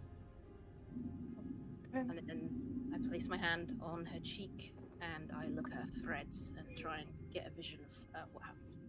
Go ahead and make a wisdom check. How do you play D&D? Check. That's the top one, Yep. right? Not the save. Yep. Not the saves, the check. 18. 18.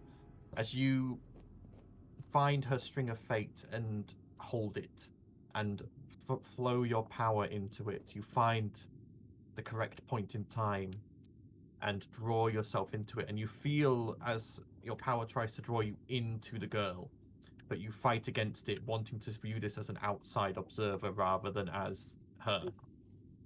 And you see as this girl had been playing with her ball in that alleyway, just minding her own business, enjoying herself, and these 2 boys had come up to her, and one of them had snatched the ball, and they had started saying that a ball isn't a good toy for a girl, that she should be home doing sewing, and generally just picking on her. They start doing things like pulling her hair, pushing her around, and then when she tries to snatch the ball back, the small human boy had flinched and flung his arm up and hit her in the face.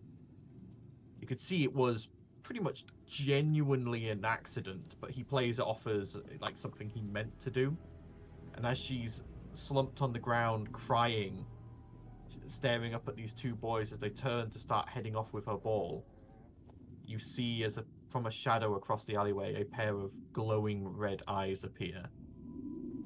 And two clawed hands reach out and immediately grab the boys by the throats, lifting them up. The Bone Claw stepping out, and you had encountered the Bone Claw before. It looks different. It looks stronger. The emaciated skin is almost darker in color. You can see what look like sigils tattooed into the flesh. You can see what look like rings on its fingers. And you see what almost looks like an amulet hanging around its neck, all glowing with magic. Does it look familiar? No, it is a sort of bronze-colored amulet. Do any of the items it's wielding look familiar? No, they do not. And you watch as it cackles, and you hear for the first time, the only other person who's heard it speak is Xandal, but you hear it go, "Bad children. Master says to punish the unworthy, the evil, the lawbreakers. But they get in the way, yes, I will make an example." And you watch as it moves both children to one hand. I told you guys, yeah. The other one starts clawing into the ground, forming this symbol. It then dumps the two children at opposite ends and immediately stabs them both through the heart with a claw.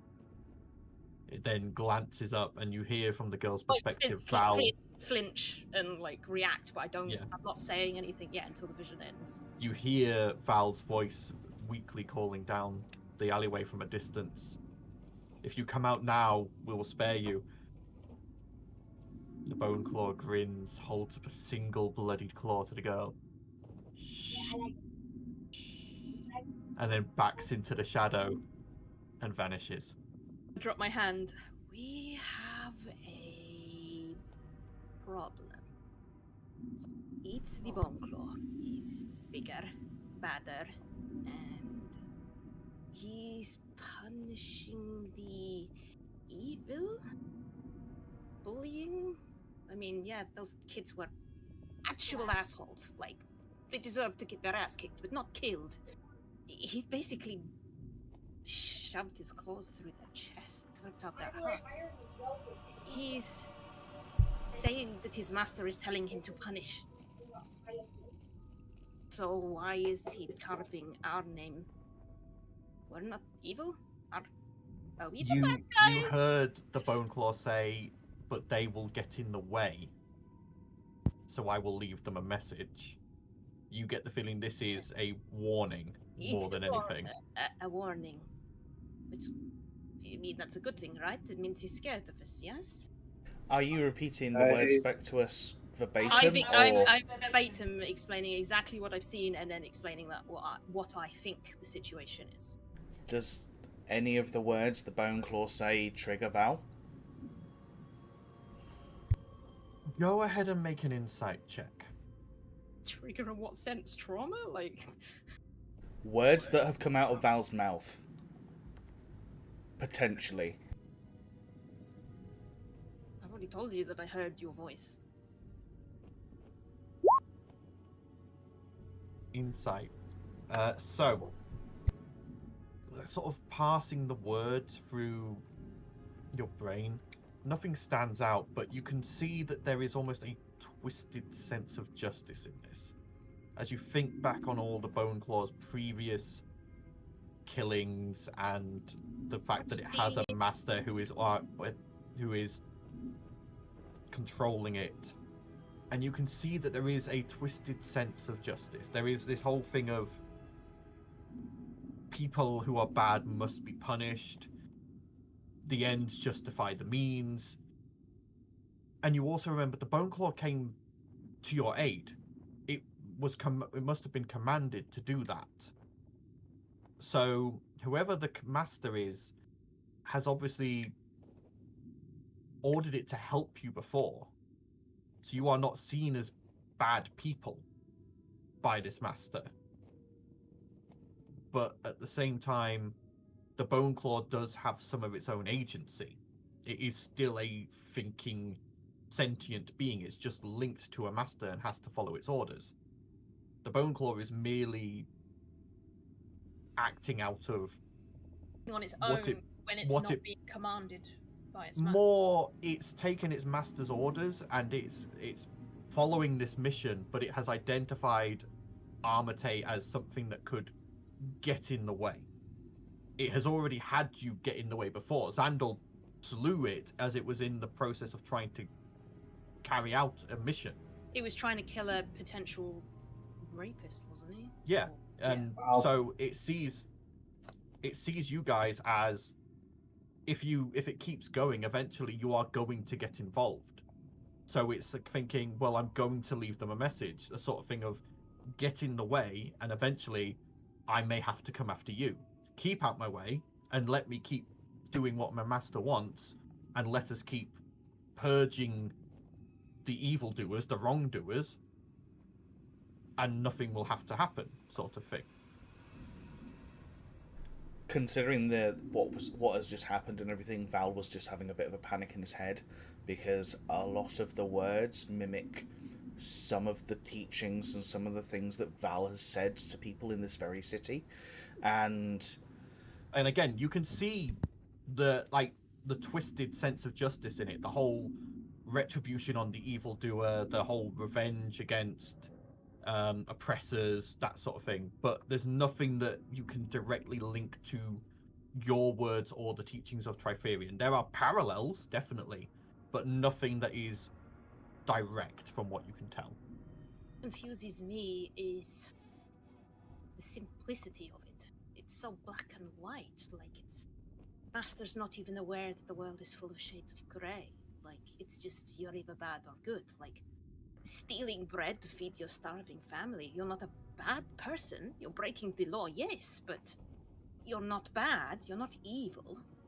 But it doesn't see it that way. It's an odd way of thinking. Very naive. I saw it earlier as well. And you didn't think to say anything, Xandal? Or contact us? Or warn us? Maybe we could have prevented this, Xandal. Are you that whipped, my dude? No, it was near Halcyon Heights. I didn't think it'd be anywhere down here. It was watching me, doing nothing. To do something. Are you sure are we even sure it's the same creature? Go on, tell me there's more than one. Those eyes I would recognize anywhere. Tell me there's more than one. Oh, well, fuck. I hope not. Can you Strings of Fate Xandal? Because you haven't seen his arrows. I'm tapped for the day. But there was the killings, and then there's a different type of killings that's going on. It's only 2, right? At the moment, it's only 2 Threads of Fate. I can't do any more. Check the item code. I haven't awakened anything else in it, have I yet? I'm still only Raven's affected. Fate. Yeah, only twice a day. Yeah. Yeah. Okay, and I did once to give me yeah, I can't check the Threads of Fate, I'm afraid. I need to rest first. So the question is, do we grab the bodies and try and clean up what's happened down there? Or do we call... we call the guards and we take them down there. Yes, our symbol being there looks bad, but if we cover it up, it'll look worse. They'll be able to tell. I think we also need to grab Father Nicholas and find out where this girl's parents are. Yes. Okay. So, it's a matter of moments as you are near the gate where a number of guards are stationed to fetch some guards. And they go down there, they look through everything, and a couple of them do some last rites for the boys, pick them up and begin carrying them shrouded towards the Raven's Roost. I'll say a little prayer to the Raven Queen and usher them to her. Another couple begin sort of shoveling some dirt to cover up the symbol. And one comes up to you and goes, I will be making a report to Theodus Quiquinal. I'm sure he will contact you if he needs any questions answered. Until then, Try good to day. stop this, but thank you. And he walks off, heading back towards the gate. Well, this is shit. Father Nicholas for the girl. I'll probably just walk the girl or fly the girl straight to the almshouse. Yep. Okay. So heading across to the almshouse. So the others following Val as you fly. Yeah. You make your way there and eventually reach the almshouse, and it does look better, and you can see that the air here is still a little more jovial than the rest of the district. And entering in, you see that there is currently a soup kitchen being run. A number of the priests in attendance of the house just sort of serving up soup, and people sitting around chatting, eating. But you do see Father Nicholas stood to one side, and he turns and goes, "Ah, Valdizian, how nice to see you again. How can I be of assistance?" I don't suppose you recognise this little one at all? No, I do not, unfortunately. There's been an unfortunate incident that we've just been dealing with. She's quite traumatised, so potentially a good belly worth of food will help her with some of the shock. I would suggest you keep all of your children inside. Very well, I will And make sure of that. keep squabbling and bullying to a minimum. Whatever's out there, it's not differentiating between pettiness and evil, if that makes sense to you. Very well, I will do my best to make sure that everyone is careful. Could you possibly ask around? I know there's been events over the past however long with missing children, etc., but can you potentially try and get a missive out to try and find out who this girl's parents are, so that we can return them? Yes, I will make sure of that myself. She can stay here for the time being, and once she has come round a bit, I will make sure she returns to any family she has safely. He ushers her into a side room and sort of has one of the ladies who helps around the almshouse goes in with her to sort of make sure she's taken care of. He turns back to you and goes, "This is grave, what's happening around the city. I pray that it will end soon, but..." Is there a lot of people gathering here at the moment? More than usual, yes. We are seen as one of the few safer places. Not safe totally, but safer. Oh, have you seen Giorgio recently? Who? Oh, I'm sorry, I remember. He prefers to go by Grifter. Have you seen him recently? I don't know if I've seen him recently. One of the others might have seen him. Yes, we have. He was in the library. Oh, that's as long as he's all right. He just moved out a while ago, and he hasn't been back recently. So I just wanted to make sure he was still studying. He's well, starting a study. good to hear. After he came to us from River Run, he was very withdrawn and secluded. I wanted to make sure he was still doing well. Seemed in oddly high spirits. Xandal, make me a history check. Oh, History.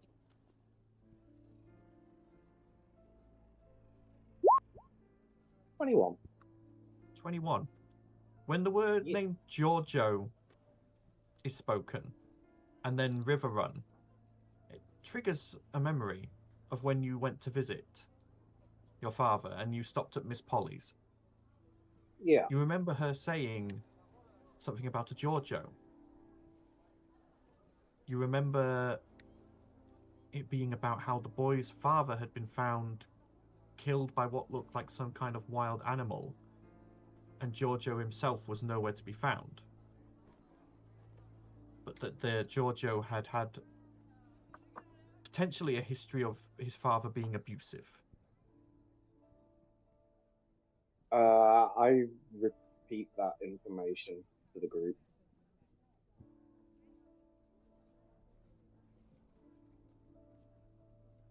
I think Grifter might be hiding something from us. What makes you say that? He's hiding something because he had a troubled past? Hmm. What? No. What happened to his father? I believe he was killed by a beast. Oh. But you remember Miss Polly saying inside his house, in the town. Inside his own home. Seems there's a connection. Beast? Is it? We've got enough. When did the murders of yeah. the Bone Claw, when did they start in Maham? Was it when Grifter got here? They weren't happening when we first got to Maham. Go ahead and roll a history check, Talia. Can I roll one as well? Yeah, you can. Also, just because there's a lot of people congregating in this area, I'm just going to do another Divine Sense. Okay. Just waiting for Xandal's next history to come through. 12. Okay. So with your Divine Sense, Val, you do it. Doesn't ping back anything except the usual bit you get from Talia for being, you know, slightly undead. Undead. Whole being dead thing. So Xandal, you didn't really interact with Grifter until he started hanging out with Halise. So you're not entirely certain. Yeah, Talia, I wasn't his biggest fan. You think back to the first time Val mentioned Grifter. And yeah. Though there were attacks then, they weren't necessarily aimed or like planned like these ones have been, the more recent ones, but there were attacks around Grimhaven at that time. Theft, was it a candle factory? I distinctly remember. Kind of. The first thing that was reported was like a child having been attacked, and the guards had said they'd seen an altercation between that child and another child, and then between a couple of muggers, but again, no real information. And then after a while, things had started to become more pointed. The attacks had become more planned, more targeted. But yes, they did definitely, not necessarily as Grifter got to town, but definitely after Grifter arrived in town is when they started. Perhaps what killed his father followed him? I mean, it's a stretch. Maybe we should have a chat. It's a speculation at the moment. We can't prove anything. That's the problem. This poses a really big problem. We need to find this thing. Xandal, roll me an I Arcana know. check. I already know what's coming because Ragnarvale has already told me this. Yeah, roll an Arcana check. Whilst you're rolling, Val just says, "What if it's an audition?" What do you mean an audition? An audition to join Armatae. You really think someone's going to go around killing children and think the Armatae is going to take them in? Think that they're doing good in the city?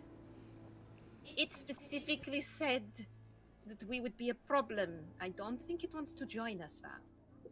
Xandal, you remember what Ragnarvale told you about how a bone claw is formed, and how when it is formed, it has to form a link to survive. And you do the maths in your head. The tower I already know what that you had, the tower that you found the man becoming a lich in, and he mentioned about his apprentice having failed. A failed lich. From there, where would be the nearest civilization with an potential evil soul? River Run. As the crow flies, that would be the nearest point of normal civilization. The only other place would have been the elven cities further north, but you know that they are protected by wards and would have deflected such an attempt. The nearest evil soul potentiality would have been River Run. Yeah. I am literally like, I'm normally like not very spoken, but all of a sudden it's just like pure verbal diarrhea, and I am literally just spouting information at you guys about what Ragnar Vale has told me, the failed lich, River Run, evil people. Oh, slow down. You're doing that thing where you spout a lot of words that you don't breathe, and you're going red in the face, and I... Slow down. Emily, can you translate? Yeah, you're... Is Emily But here? yeah. Did you bring Emily? But yes, you guys went north from White. You went up to Witchmore Mire on the map. If you are, you guys should be on the map, which is Yeah, to the north. Yeah. The nearest civilization point from there is Ship's River still Run in or every fall, by the way. Conwy. But again, Conwy is a large city, would probably have had defenses in place. The nearest place, as the crow flies, would have been River Run. I think for now we take a little step back, but we keep an eye from a distance on our friendly. He's trying to Grifter. get into the school. Ragnar Vale has already told me that if he gets his hands on the information that's in that school, we're dealing with way more problems than can be counted. Wait, what? Who gets access to a school? What? Grifter, he's trying to get into the school. Right. So yeah, Grifter's trying to learn magic. I know, but didn't we say that it was a stretch? That it just might be a coincidence? Like, We can't prove anything, so we We can't need to prove watch anything. him from a distance and prove something before we go hammering his head in. You know, an innocent know. child. I know it's not for me to say, of all people, but I mean, children are far from innocent. Horrid, but why don't I send Queenie to watch him from a distance, and I can spy on him through her eyes. We don't know where he is at the moment, but Wait, Sworden was in the school. I could send her. The library. I could send her there. we literally just said we saw him in the library. Yeah, To fly into the window, see if he's still there. If he's still there, watch. If not, then she can look around, and if she finds him, she can let me know.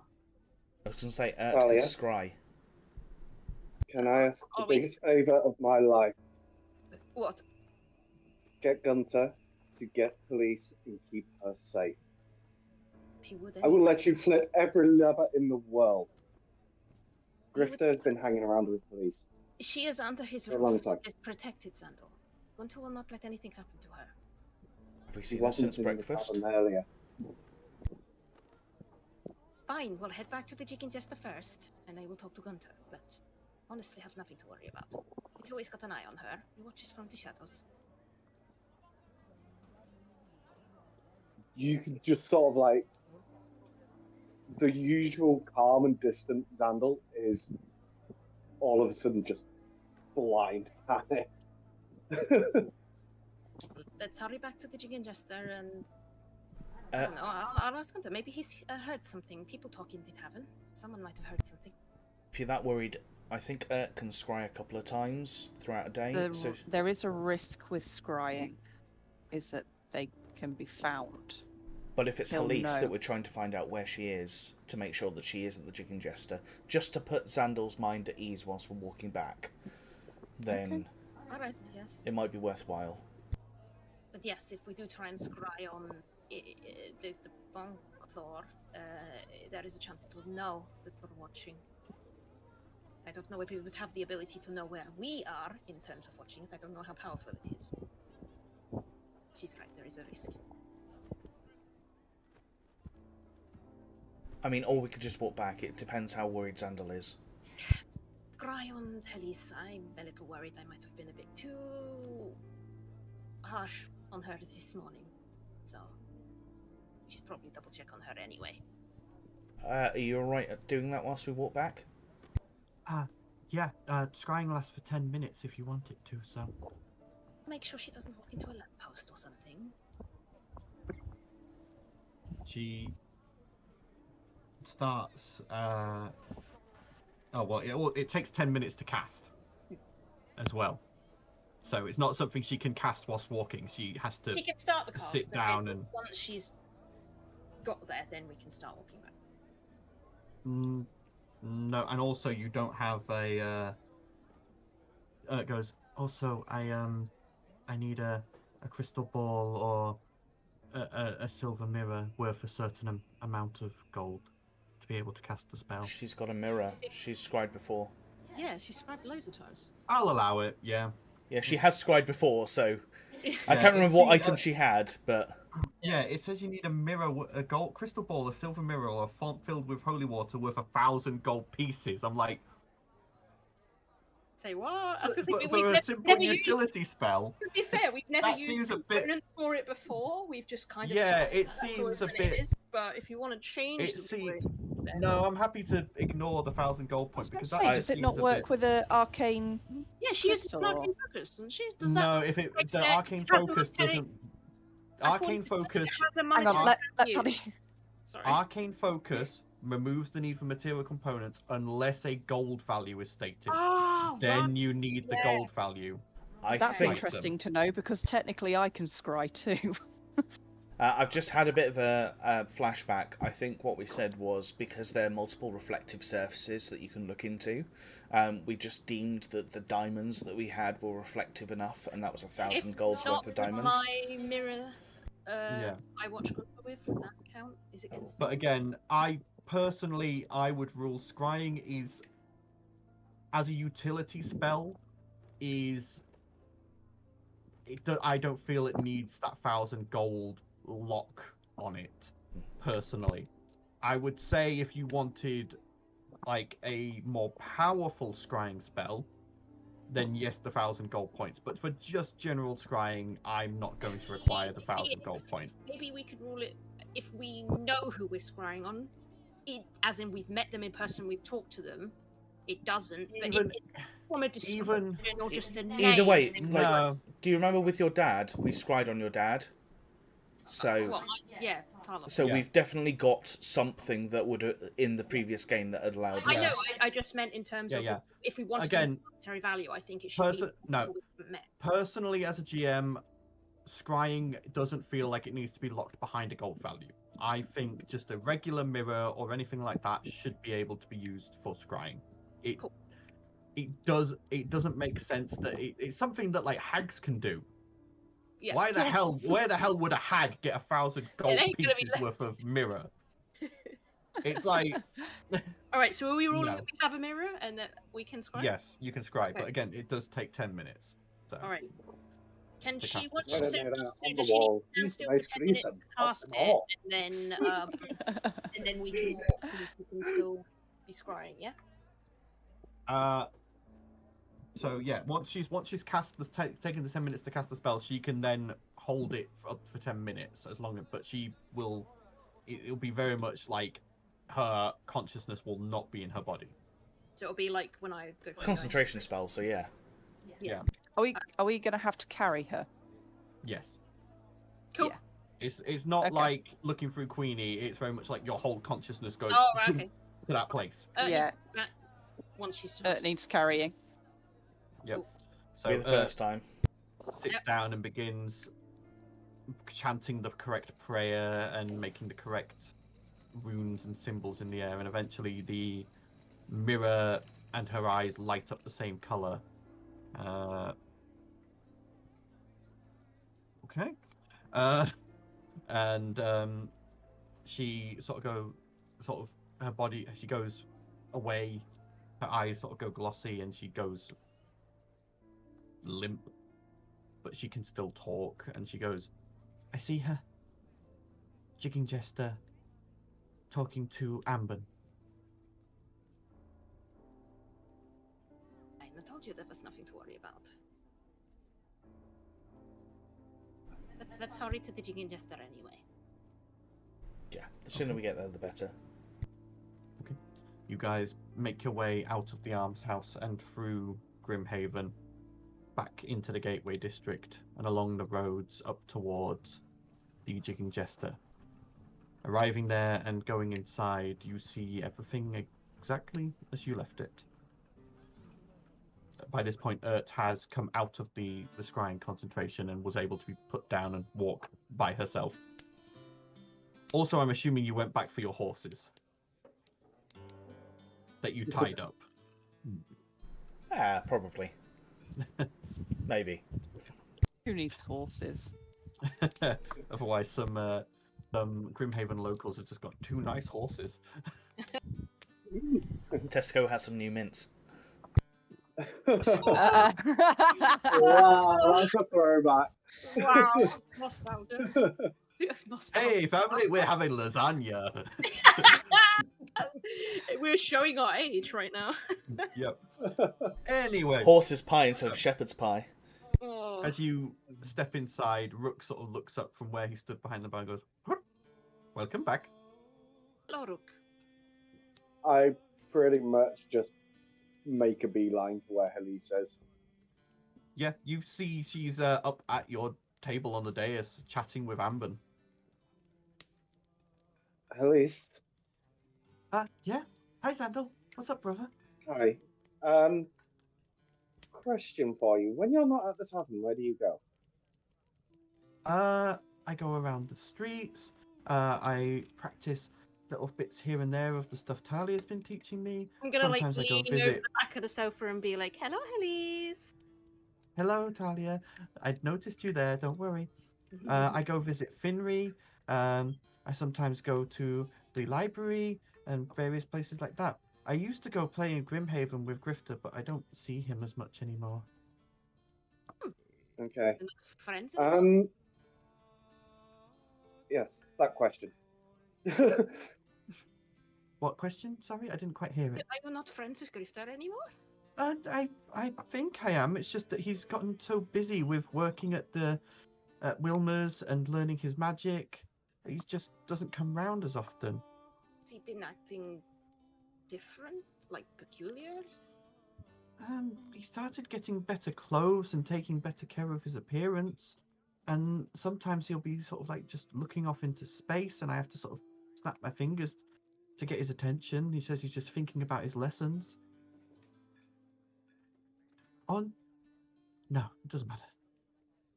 No, Say, tell us, tell please. us what? Well, one time I saw him down an alleyway, and it looked like he was talking to someone, but there was no one there. You hear what he was saying? No, I was too far away.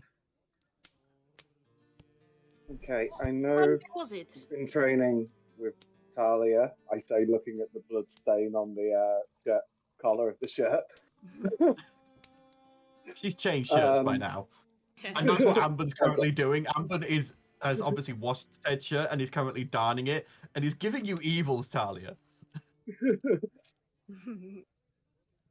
For now, please do not leave the tavern. I want you to remain where Rook and Gunter and everyone else can see you. Oh, okay. Yeah, I can do that. Don't forget your ring of cloud fawn thing if anything happens. Like, if Yeah, shit I've got it, and she holds it up, and you see it's on her finger. If something happens, something attacks the chicken jester, gets in here, I don't know. Just fucking disappear, okay? Hide like I taught you, Yeah, I'll do that. and disperse into clouds if you have to. Gunter and Rook can Okay. take care of themselves. Don't try and risk yourself for them. Okay, Keep safe. I will. Whilst this is going on, Val is just going to go upstairs and go to the meditation area where the flower is. Yeah. It's affected him more than he thought it would because it's kids today, and he's just going to go and try and regain some some spoons, as it were. Okay. Yep. Okay. One day, Rawen's going to answer him back and he's going to shit himself. She's actually haunting him, yeah. I said to Paddy, Rawen's spirit is in the Jig and Jester. Oh, that'd be so cool. Is anyone else wanting to do anything? I'd probably go talk to Gunter. Yeah. Check in and stuff. You find Gunter sort of out the back, just sort of counting up barrels and You're back. bottles, and he goes, Talia, hello. What's up? Shit's happening in Maham again. Okay, you're going to have to be a little more specific. You guys get involved in a lot of stuff. Bone Claw. Ah, that's one. Okay. Yeah, I was looking into it for you, wasn't I? But I told you everything I knew. He killed 2 children today. You see his face just sort of go steely, and he goes, I see. Just bullying a little girl, trying to steal her ball, and it decided that that was evil and they needed to be punished. And then it killed them. Shoved its claws right into their chests and ripped out their hearts. It carved Armatae, our symbol, in the floor. It was filled with blood. Okay. It's our I'm going It's our to... fault, right? And she's gonna sit down on a barrel. Not your fault. You didn't ask it to do it. You didn't make it do it. It's challenging us. It's. I don't know. Yeah, and if it wasn't you, it would be someone else. It would be the guards or the army. Supposed to protect Would- people, and people died in our city. Yeah, well, then you need to do something about it. Anything. That's the problem. Oh, The only Can you clue we not? have is Grifter, and he's just a kid. well, that doesn't necessarily mean you couldn't do some more. You all have magics and skills. You could be patrolling the streets. You could be contacting the drills, seeing if they know any more or could help you at all. They've got men under them. You could be talking to Theodus, seeing if he can set up more stringent guard watches. Could Ragnar maybe, if you could get a piece of this creature, could Ragnar do something? Kid skull? Remember, we didn't put that in the vault, did we? No, the skull turned to Yeah, it's dust. turned to dust now. I couldn't remember if we kept it or not. I feel so helpless. And it just feels like I'm constantly having to risk my life all the time. And I want to spend more time with you. I want you to spend more time with me too, but you know, one of the attractive things about you is your devil may care, go get a daredevil attitude and your adventurer lifestyle. I am going French. Why am I going French? When you German to start off You always with. get French Yeah. when you get riled up, Gunter. I don't know why. Yeah, I am definitely German. So, Angry Gunster is French. so, Secretly French. Secretly French. yeah. So, if you're so upset about this, get angry and channel it into doing something about it. This creature has to have a Am I- lair. It has to have some means of getting around. Could you isolate it? Could you trap it? Could you bait it? I mean, I could talk to the underground and see, but Potentially. that tends to come with a high cost. Morally. Yeah, but at the same time, it would be a mutually beneficial thing. Their members are getting attacked. Oh yeah, they're pretty pissed off. Maybe I should Yeah, so have a chat with Mr. Where's the box? We got a box. Maybe I should write a note. Stick it in there. maybe. But there are a number of things you could do. I personally, unfortunately, can't help a lot. Did You know, I'm no patrons talked about it or anything, or is people any words talk in about particular? everything. There are rumors that circulate all over the place, but finding the right ones is going to take time. I'm And sure you've got a all the vault solutions- downstairs full of magical items. Can any of them help? What? You've got a vault downstairs with magic items in it. Will any of them help? I mean, maybe. Just Yeah. making suggestions. Just, I don't know. What? I think you all need to have a sit and a chat and make a plan of action. Because it doesn't sound like this thing is going away. Oh, that's the problem. I kind of hoped that it would. Doesn't seem to be, and I forget the feeling as long as its master is here, it's here. Maybe we should. God, could have looked into that while we were in the library. Look at ways to defeat a Bonklo. Yeah, that would be something to do.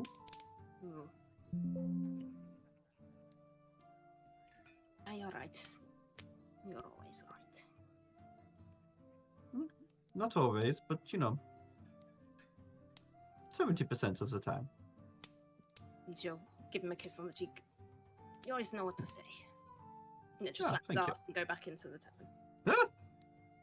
Okay, you head back into the tavern. Is there anything anyone else wants to be doing at this time? I think, like, those that have remained in the room would seem me like to give Elise a very hurried hug. Yeah. A worried hug, not hurried. But I would have gone back to my workshop, and I'm working furiously on completing as much as I can. I need Haga, I need Emily back in full fighting shape, I need my rifle building. Go ahead, roll me an intelligence check. Okay, I'm going to be using my Domamos. Yep. +4. On top of that. So 23, okay. 23. Okay. With that, you work like a madman possessed, and you finish Haggart and Emily. Yes! They are both now completed. Sexy as Emily this time. Pardon? How sexy is Emily this time? Emily pretty much has the same build, because her build was pretty much thingy, but it's the engines that are driving the bodies that are primarily different. Haggart is entirely different. He's fully bipedal now. Hey. And I need to get new art for him, but he's completely different personality too. And I'll draw it in some spare moment. I will try and get one together. But yeah, he's fully bipedal. But because it's a different set of crystals, it's an entirely different personality, and this one is sassy as hell. And he's pretty much fed up of everything around him. Okay. And you make some progress on the rifle, but not finish it. No. Well, Nuts' arm. Did you finish Nuts' arm? Nut. Yeah, Nut's arm was finished. Yeah, because Nut had to finish the last of it off to the intricate wiring. Yeah. I miss Nut. Alright. Val, after... Oh, go ahead. I'll let Vienna go first. I was going to say, Vienna doesn't tend to have much to do generally. So I think at best what she's going to do is probably pull her crap practice pieces of wool apart, take out the crochet hook, and she's going to try and crochet the magic crochet hook. Yeah. And crochet a bunch of little spiders. Okay. And are they just going to be spiders with eyes, or are they going to have mouths so they can report? I think I'll try and build them as close to what I know spiders to look like. So Okay. That Markiplier video where he superimposes his mouth on cats. I've just got this image of a crochet spider with a human mouth going like, Go ahead. go ahead and roll me a performance check. Oh no, this is where it goes wrong. They turn into giant spiders and hunt Gunther down. You've got through. 9. 9. You managed to make functional spider shapes. Right. They look a little wonky at points, and they don't have any ability to talk or report. And some of them you can see only have like one working eye, but they are semi-functional and they are ready for your command. I would say with a 9 you managed to make 5. Look at them and That are go, I'm animated. so sorry.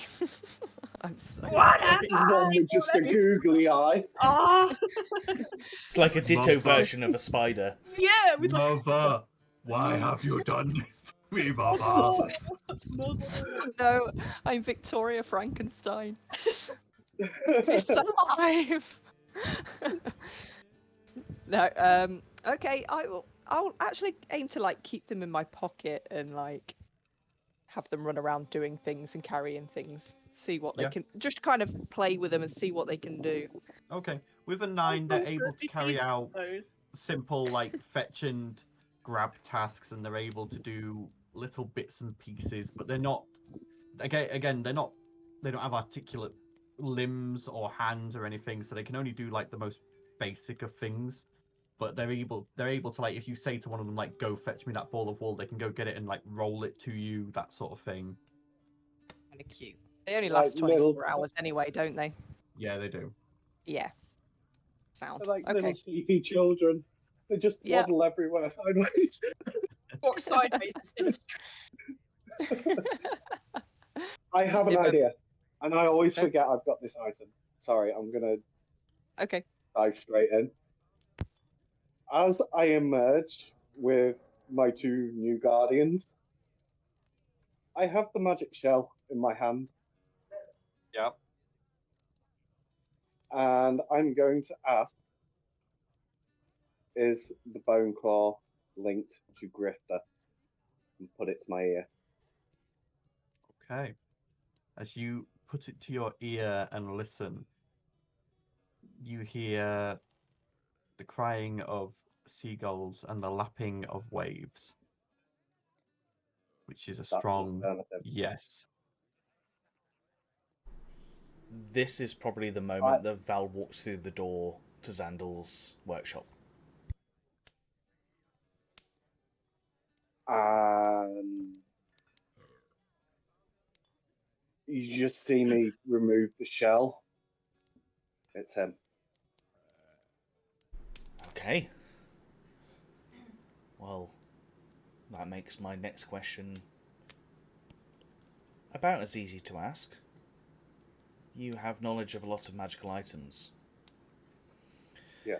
If there is a limitation on a magical item that says that it can only be used on a fiend, how difficult is it to expand to undead?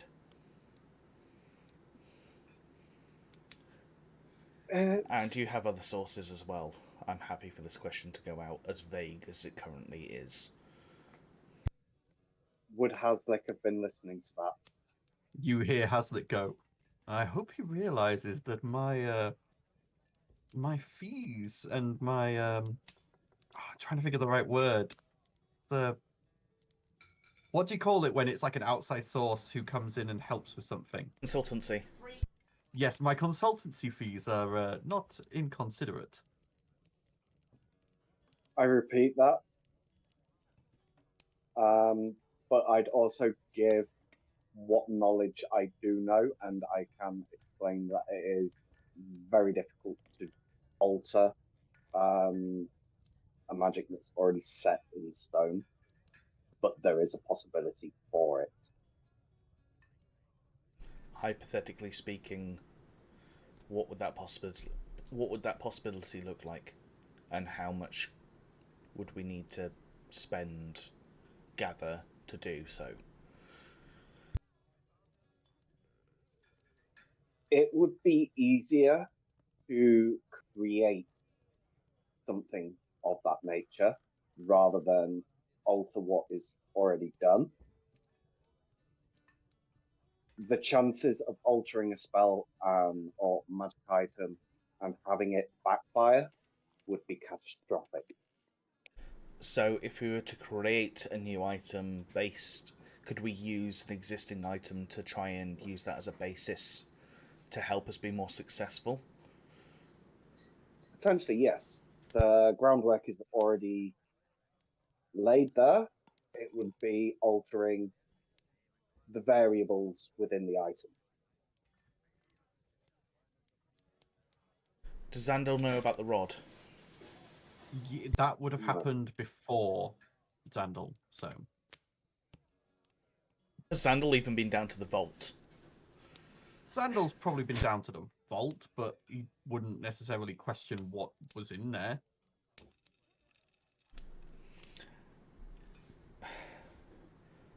We may have an item that currently allows you to dominate a fiend within 30 feet. And I'm just wondering if gaining control of the Bone Claw, even for a short period of time, whether that would give us the edge. But I don't know how complex that would be, how expensive that would be to try and develop, and how long that would take. Maybe it's just a case of it's better off we just go all out and just try and kick the shit out of it, but... Haslick pipes up in your mind, Xandil. Well, if that's the case, you don't need a new item. Just cast a spell on the Bone Claw to have it identify as a fiend rather than undead. It's a magical signature. I repeat that. That's a thing? It would be more temporary than the item originally is intended for, because the spell would run out before the item's effect, but there is ways of doing it, yes. And there is also the potential of what I've just recently learned from Haslick, wording. Grifter's still a kid. We can potentially outsmart the Bone Claw into destroying itself. In what way? It's taking the law into its own hands, which is against the law. We're all licensed to do what we do.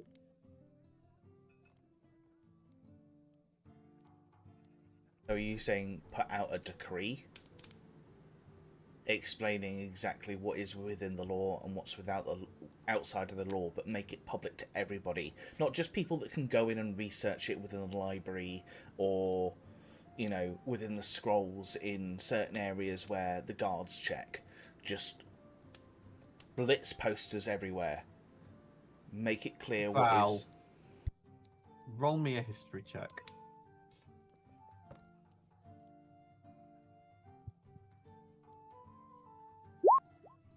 Nope. With advantage. Okay. As... Nope. Oh, bloody hell. Never mind. Trying to give you something there, but never mind. No. I tried. Yeah.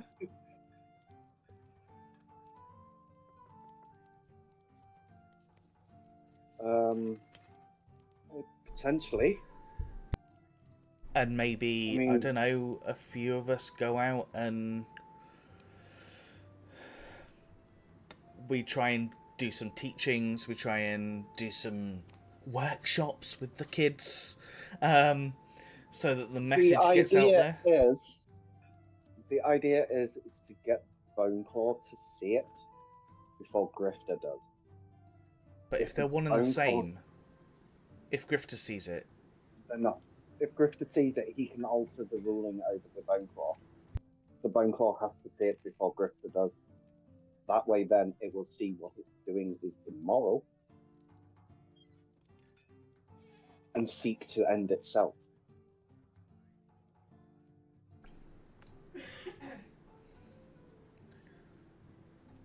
I mean, I was grasping at sports a long straws shot. anyway, trying to like modify a super powerful magical item.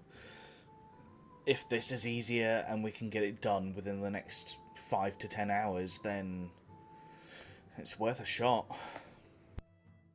I mean, you made that printer, right? Printer?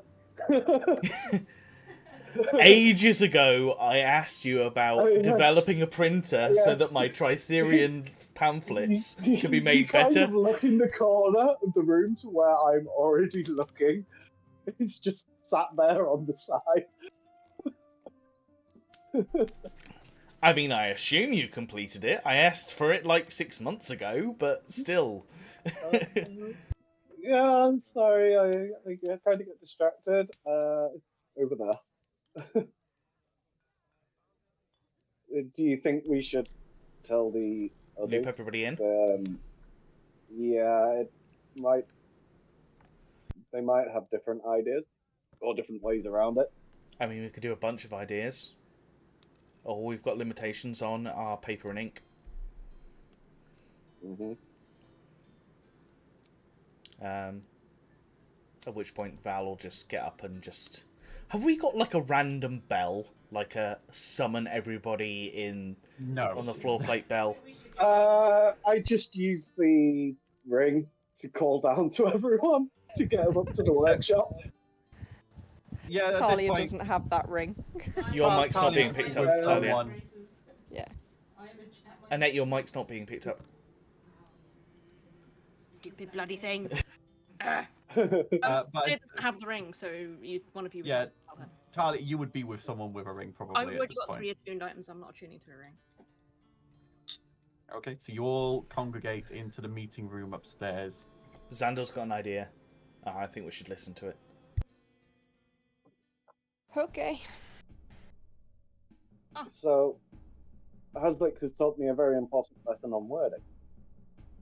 We have to remember that Griff is still a kid, and I have confirmed that he's linked to Boneclaw.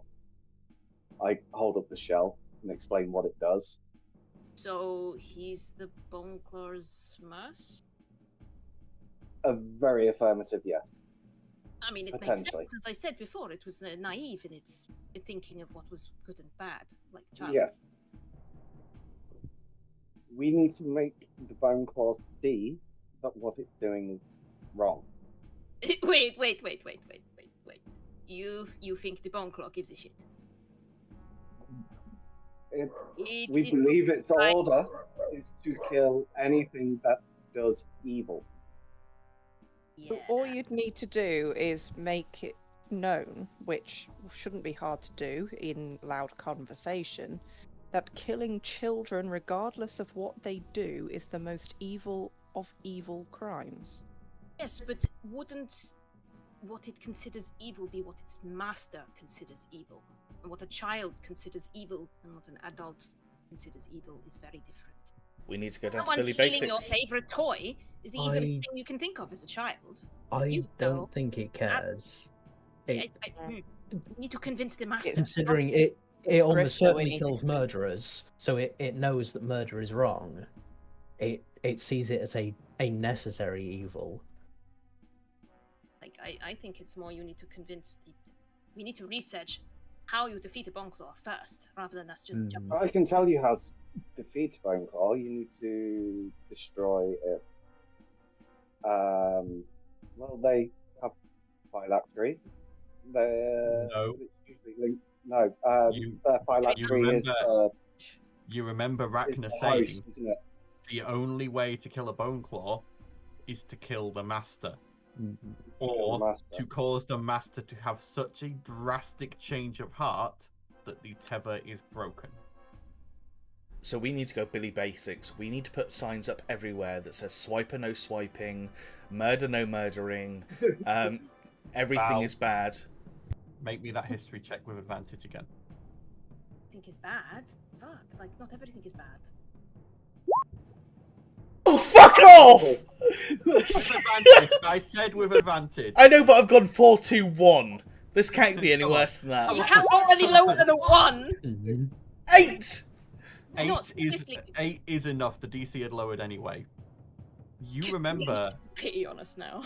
one of the times you had come back to Maham and you had had a conversation with Grifter, and Grifter had asked you whether bad people needed punishing, and you had said Triferian states that the getting revenge by any means for justice is a good thing. By any means, and the ends basically the gist of the conversation was that under Triferian, the ends justify the means. As long as you are fighting for a worthy goal, it doesn't matter what you do under the eyes of Triferian. You maybe worded it poorly, but that is the gist that came across from your words. And as you are saying all this about swiping or swiping, murder bad, you remember this conversation and what you said to Grifter in that moment. Guys, I think I fucked up. I mean, what else is new? Val, you always open your mouth and then stick your foot right in. I thought that was my job. I mean, we all do it, let's be honest. Xander, what are you putting in my mouth?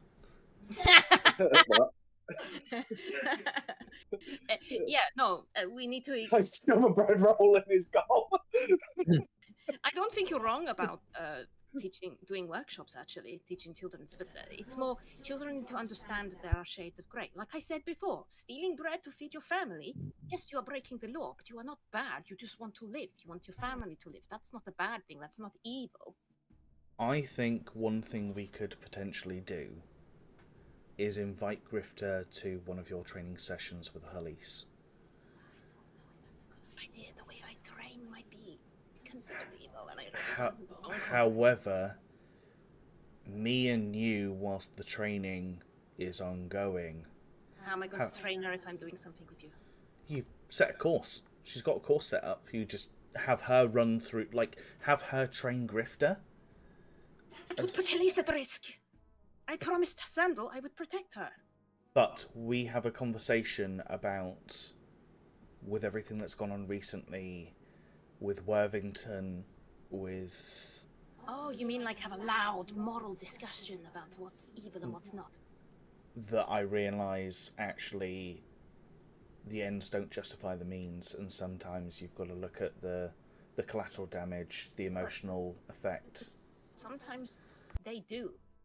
Sometimes they do, but you need to have this kid to have a massive... We're trying to convince a child that he's doing a lot of wrong. It doesn't matter what... I get that, obviously, but Val, if we can't do this, are you going to be able to do what needs to be done? Because if you can't, I will. Do you think that Grifter is going to attack Halise during a training session whilst we're just chatting? No, Grifter wants to learn magic. He needs to stay... if we cannot convince Grifter, lives are at stake. I'm just saying, are you prepared to kill Grifter if we need to? Yes. I will. Can you?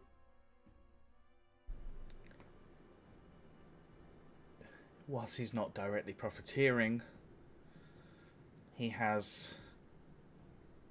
his mental state is gaining advantage off the suffering of all these people that the Bone Claw is killing. Then all I ask so yes, is... I will. Will you? Yes. I swear it thrice. Do it. I swear, if I need to kill Grifter, I will kill him. I swear, if I need to kill Grifter, I will kill him.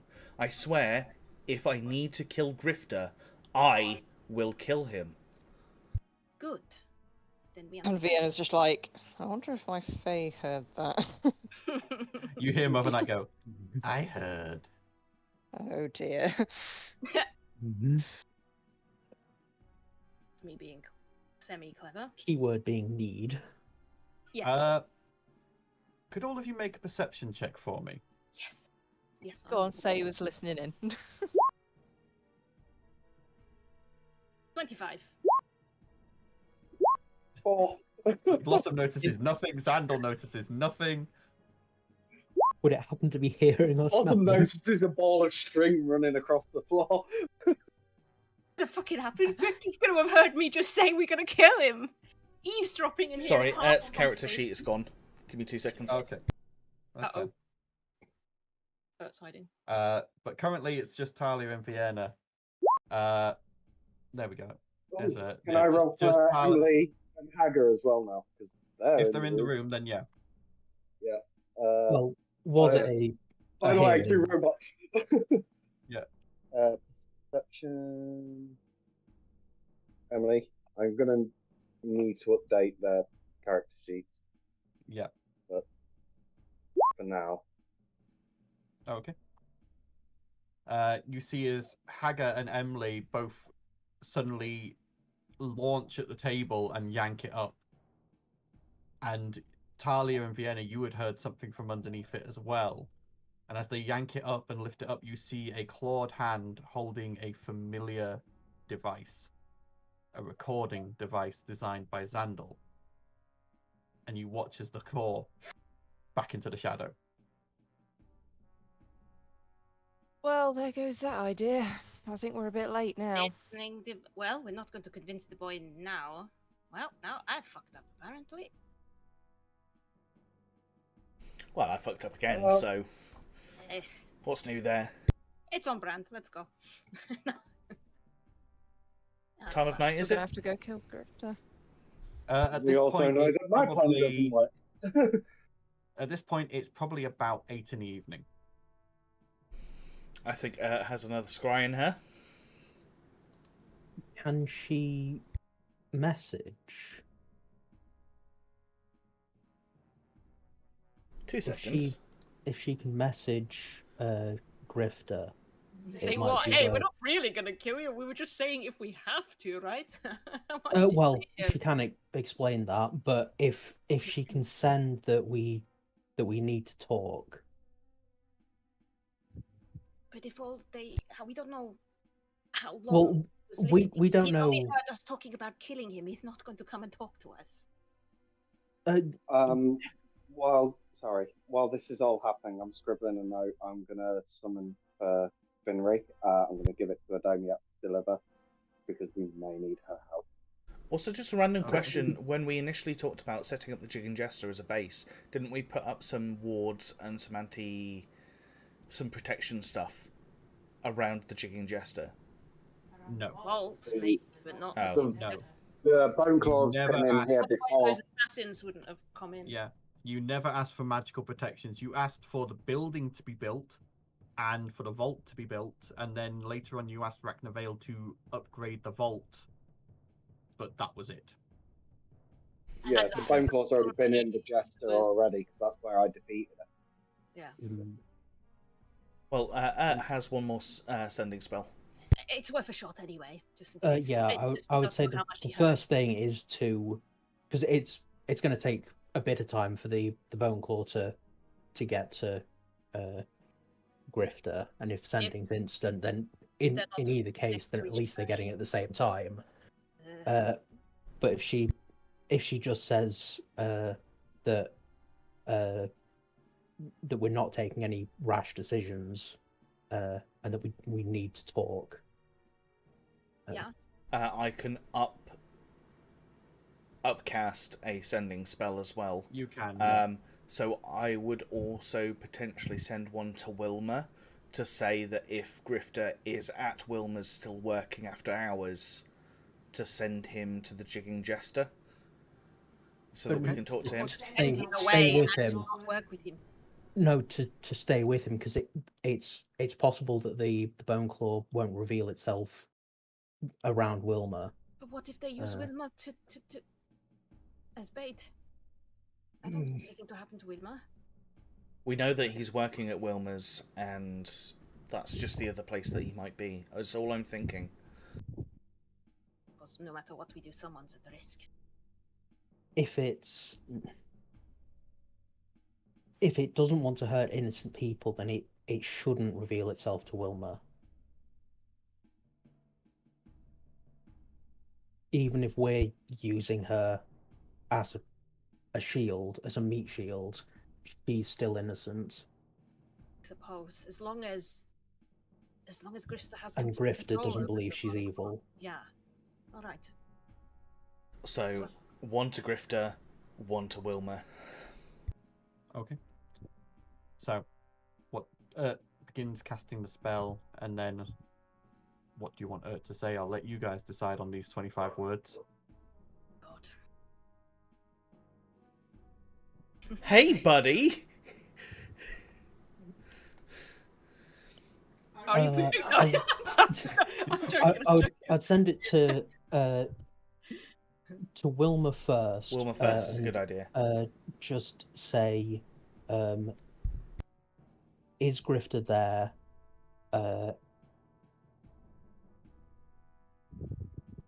If so, stay with him. Keep him calm. try and get him to come to the jigging jester. We've run out of words. Yeah, that's fine. Way before that. Oh. It's 24, isn't it? 25. 25 words. You only counted 20. No, I said 5 more words, and you said make him come to the jigging jester. 2 words missed. Come to us. Yeah. Yeah. So you send that. Sits there for a second, then goes. Wilma says today was his day off, so he's not there. Then send one to Grifter saying,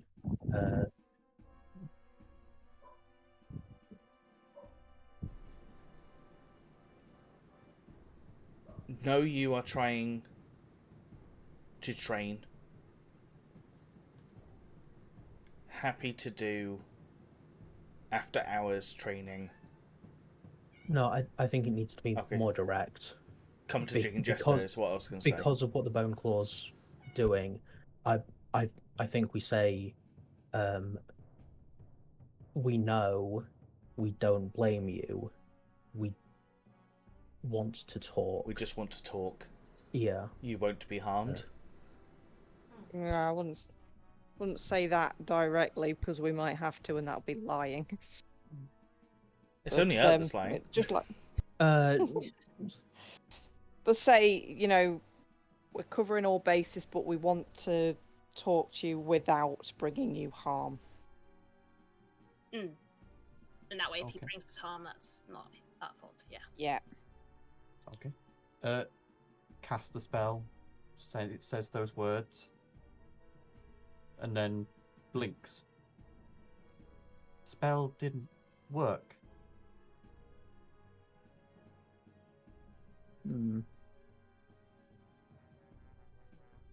Don't know whether it was blocked or...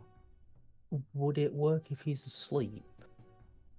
Yeah, I've messaged people who are asleep before.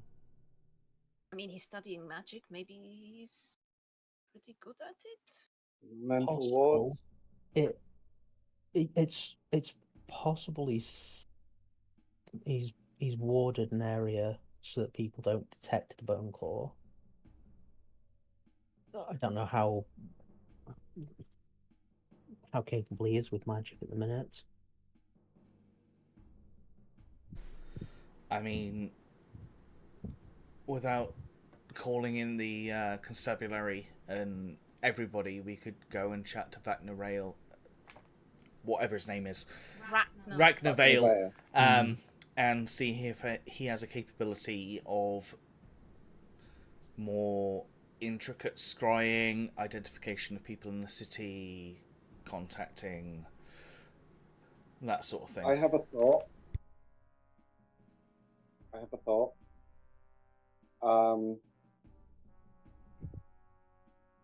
In all the times that we've seen Grifter, has he worn a ring? A ring? When you first met him, no.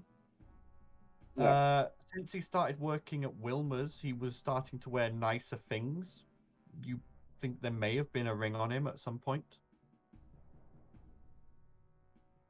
If I roll a history check, can I see if I can remember Yeah, the ring? go ahead, roll a history check. I'm going to use a dynamic. You know what I'm searching for, don't you? Not exactly. It's a very but... common. It's a very common magical item. It's a ring of mind shielding. Yeah, I figured that might be what you were thinking of, but yeah. 31. 31. Yeah, so you think back. He was wearing rings, but none of them trigger anything like that. No. But then you sort of think harder about what you've seen Grifter wearing.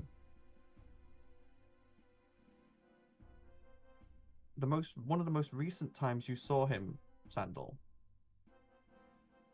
there was a silver chain round his neck with what looked like a locket, maybe tucked underneath his shirt.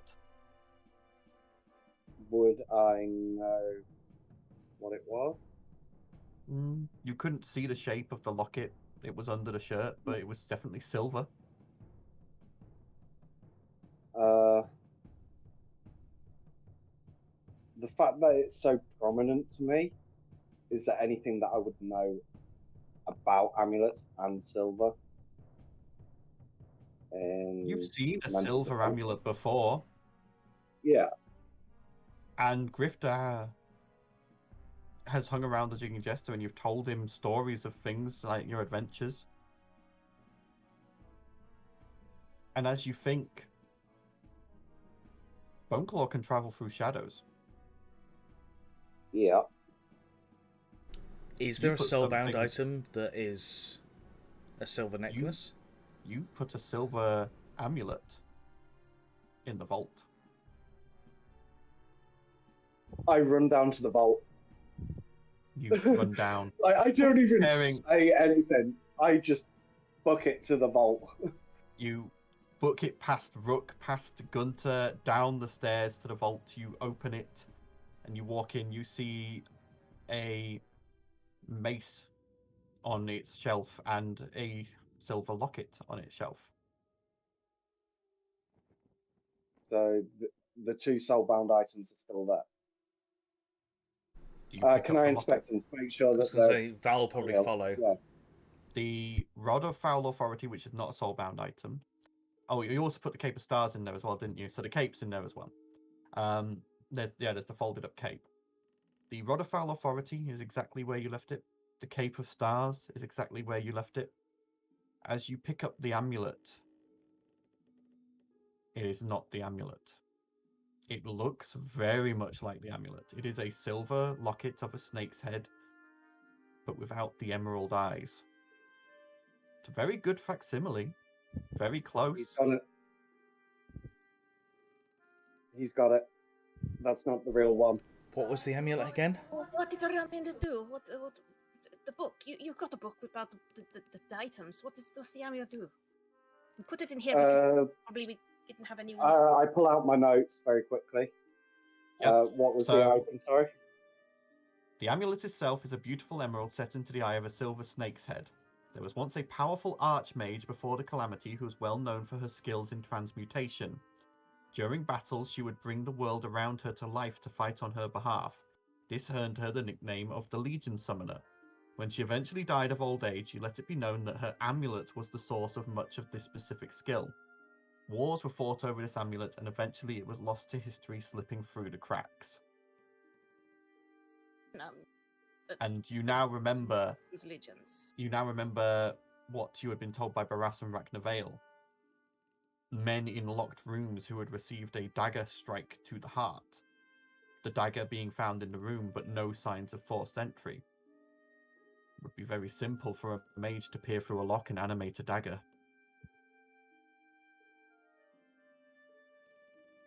So is the bone claw not actually real? Is it just You got the amulet after the bone claw appeared. Sorry. We're so fucked. They have us. How many of us? I'm hearing is this little shit is stolen from us. And stealing is wrong. I'm going around without sort of like touching, so that I don't accidentally attune to a soulbound item. I don't want that. I'm going to inspect everything just to make sure everything is real. Like Is as everything in the vault that I know of. Yep.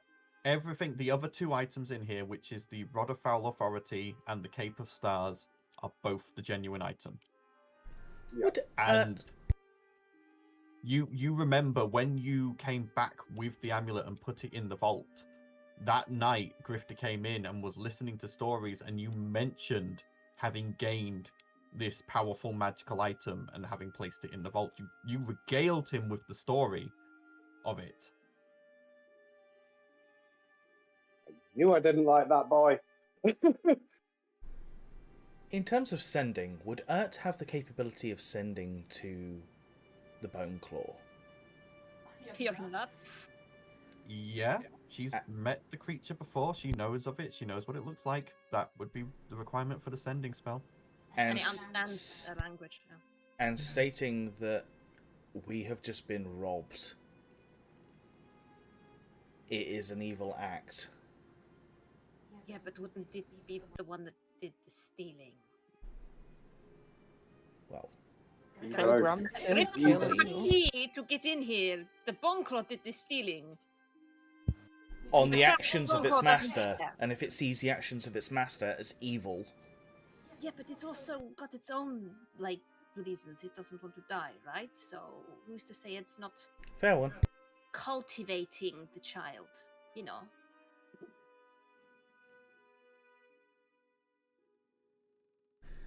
So, I saw it thrice. Are we going to go and kill this kid then? Yep. I think we I might have didn't to- even hesitate. I might have to change some people's alignments here. Not against Get my in, alliance. there's a drow. No, That way, then this- shoot a few. I am chaotic. Good. this kid is a threat to everything I hold dear. The greater good. Not against my morals. Good Val's old, just seen at least 2 kids being killed today, and multiple kids being killed in the Grimhaven area. The life of one for the sake of potentially thousands of other kids being killed over the next few months. You're not I don't have to justify anything. I'm a drow. She's like, Am "Ow!" I the only one opposed to this? Goes, I'm opposed. I'd like to see you. I want to persuade talk you to first." At least I'm not First. alone. You should at least try Um, and talk to him. But I Whether we do can think convince in him any or case we need to find him. Yes. And fast. best case scenario, if the bone claws after us, then it's not after anyone else. True. And while for it to come back if we do kill it, right? So It Even if we reforms after 24 hours. yeah, so at worst we might have to just keep killing it until we can figure something better. Mm. How long will it be before Finri and Adomiat arrive? You're not sure. You don't even know if Adomiat reached Finri.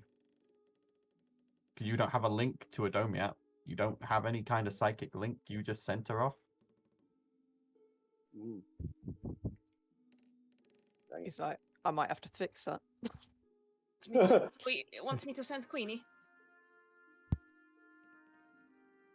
Please, just ensure that Adomiat's message gets delivered. Can I whistle for Queenie to come to me? Okay, Queenie comes. Go find them. and Tell She me where they flies off. About 5 minutes later, you feel something through your link with Queenie. Mm. Do you share her vision? Yeah. You're now looking down at the ruined pieces of Adomiat in an alleyway not far from the Jigging Jester. Adomiat didn't make it. She's destroyed. Yeah. Pieces of her in the now. Um, What about did you send Hagar as well, or just Adomiat? just Adomiat. Adomiat's fast enough to have been able to fly to Halcyon Then I Heights will, and back in no time, but I'll get her to circle around and see if she can see what did it first. Okay. As Queenie goes to take off.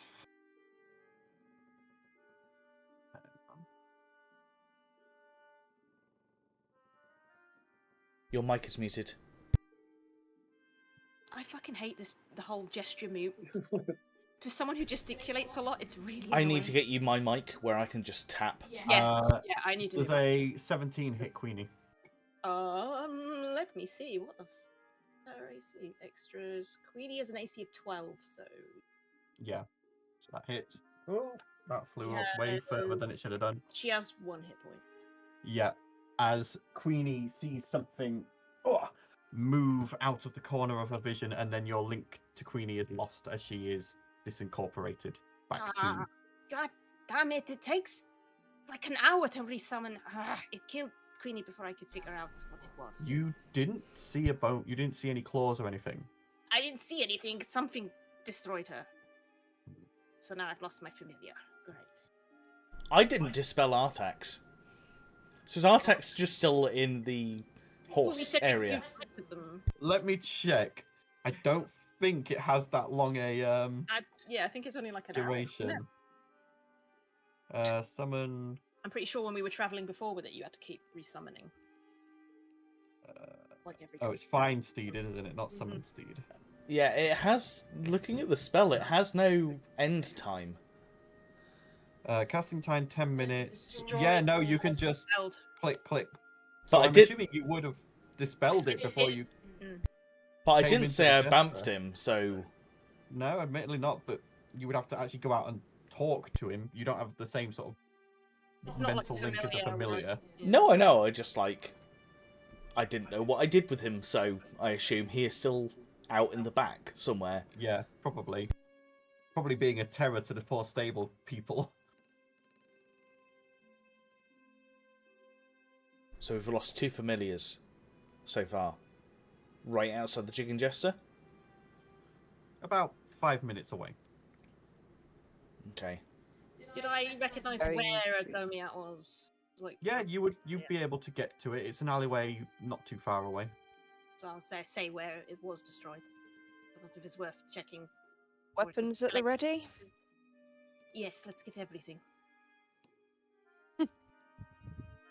I'm going to jump Yep. on my horse. My horse is amazing.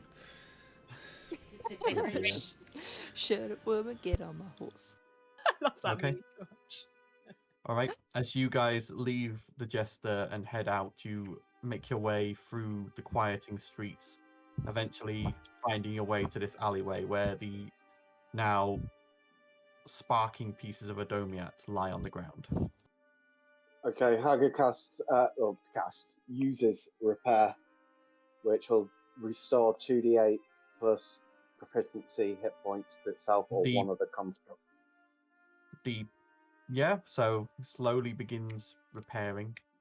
I wouldn't say it's going to be functional anytime soon. It's been pretty thoroughly No, but as long as damaged. it's what is it 2d8 plus proficiency, which is 4.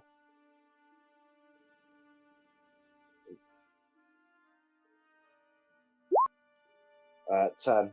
So it pretty much puts Adomiat most of the way back together. So Yeah. we're outside, aren't we? Hang on. Yeah, we're all. But it's nighttime. But as you guys look around this alleyway, Oh wait. very unassuming. There's a couple of crates, boxes, what looks like an old broom leant up against the wall. That's about it that you can see. Then we need to go and investigate where Queenie got thwacked as well. Same place. Same Oh, place. same place, was it? She Okay. got- Yeah. Yeah, she got. Yeah, the- Queenie was about to take off from there. Trust it, so I'm going to look deeper. Okay, go ahead and roll an investigation check. And watch it be shit. Yeah, it's shit. 5. Glancing around, everything looks normal. Really don't- Emily will probably be doing the same because of a vigilant thing. So, perception. Oh, investigation. Sorry, is it? Yeah. Well, investigation. she's more just keeping an eye out, so not Yeah. actually investigating anything. So, Hagar would be as well because they both have vigilant, Yep. which means they can't be surprised.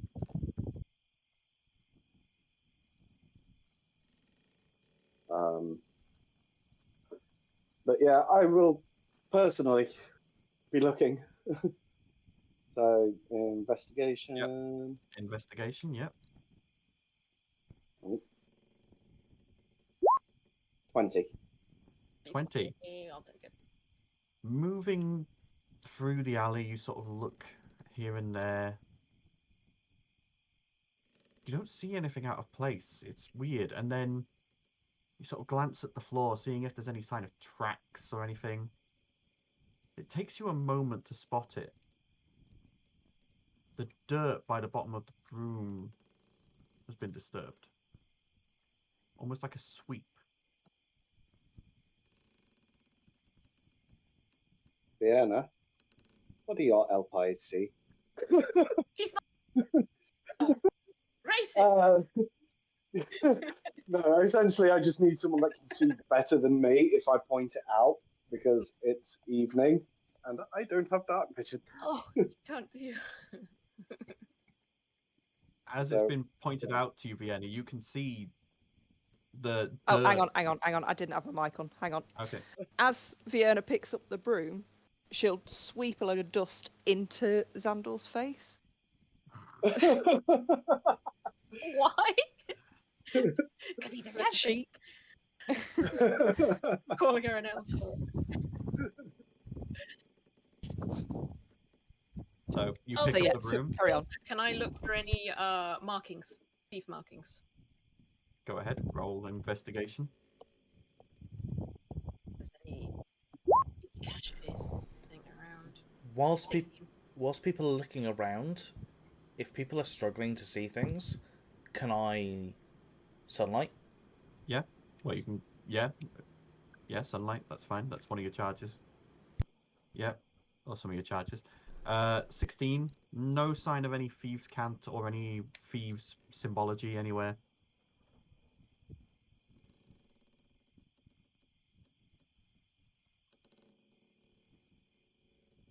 I would say, though, with a 16 and Xandor, now that there's light with a 20.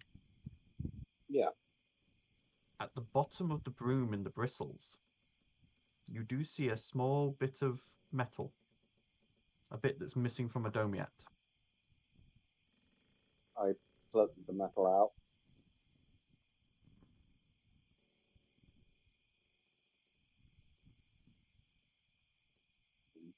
I think Paddy had frozen for a second. No, I'm No, just I think we waiting. were just Waiting on waiting it. for We're someone all to just say, staring yeah. at each other, being like, Yeah, I you put the metal out. you like, I pull the metal out. Look at the DM. Yes. Yeah. Metal, what about it? You found a pen! And an apple. Da-da-da-da. Apple. So basically, someone swept a domiat up, is what I'm hearing. Mm. Yeah. Or hit her with the broom. Hmm. Not the bunker then.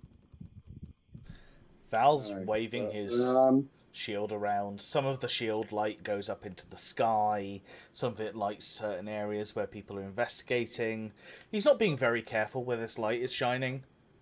Just Val, put it down a minute. I can't put it down! It's attached to me! I'm sorry, I forgot. I forgot. He won't leave me alone!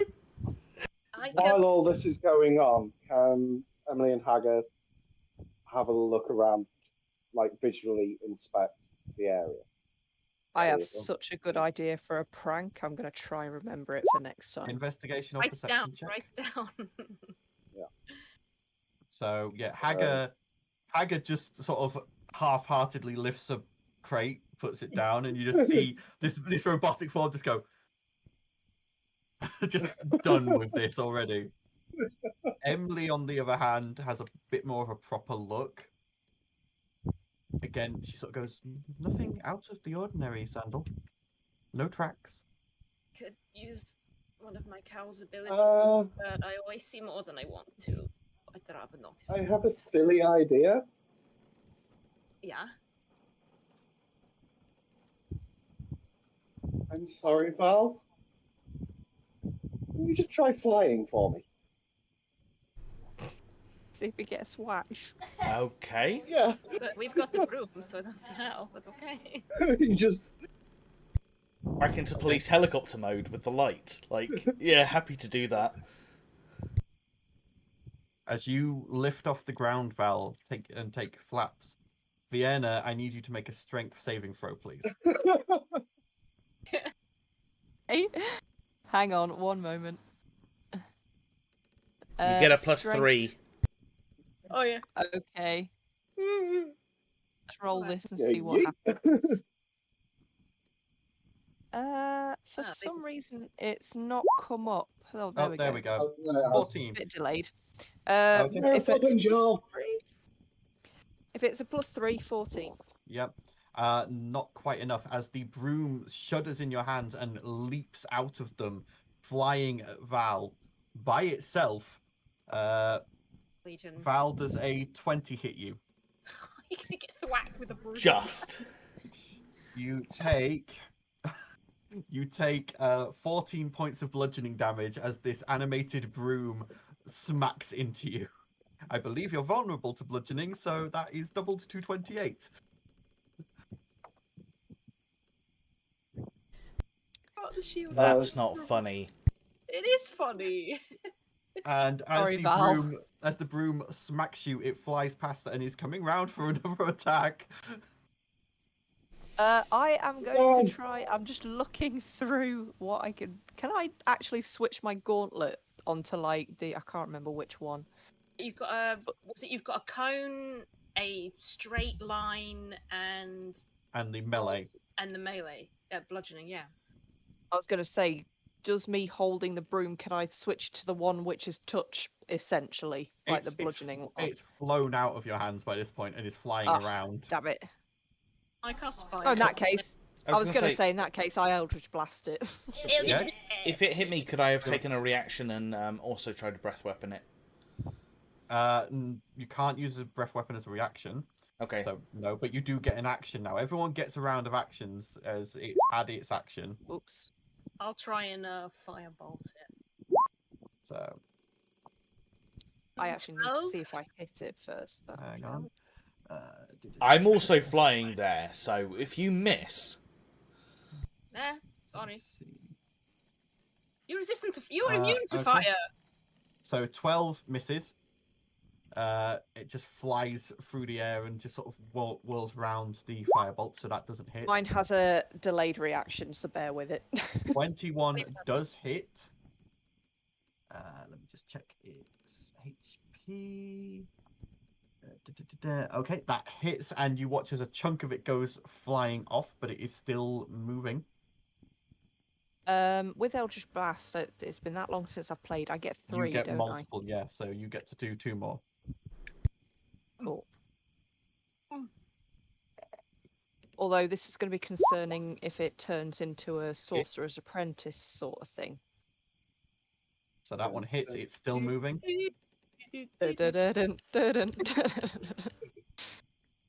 so I get. Oh, have you still got one? Hang on, there's one more Eldritch I've Blast. got one more. It's alright, I'm So very it's slow on 22, this. So... so she's hit again for 8 force, and we're just waiting for the. There it is. 23. Wait, look at you! I know, I can hit it in the back. As If that was an Vienna, actual villain, as I would not be Vienna, able to hit it for shit. as Vienna pinpoint blasts this broom, it turns into splinters and just falls to the ground, no longer moving. You did exact damage to defeat the animated broom.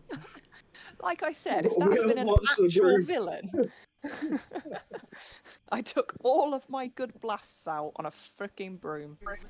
I was going to attempt a rules lawyer thing and see if I could command it to return to its master using return. But... Oh well. You've suffered my curse where everyone beats me and I don't get to do my thing. I'm just like, how was splinters? And I did a clean sweep there, so. Right, so we still fighting the broom here, or? The broom has been destroyed. Okay, cool. Right, enough of this shit. True sight. Where's the fucker who's controlling this hiding? You cast True Sight and you look around. The pieces of the broom glow with transmutation magic that is fading. That'll be the amulet. Transmutation on the splinters. What else do I see? Look around. Looking around, you don't see anything else untoward. You see the glows of the magic items of your friends and allies. You see the odd sort of striations in the air that are you seeing into the ethereal plane, but otherwise... Nothing looking back at me, I hope. Talia, how long does that last? Let me see. I think it's an hour. Oh, true sight without components twice per day. 1 hour, yes. Val sweeps down and just picks Talia up. And tries to fly over the area using her true sight to see what's going on around the area.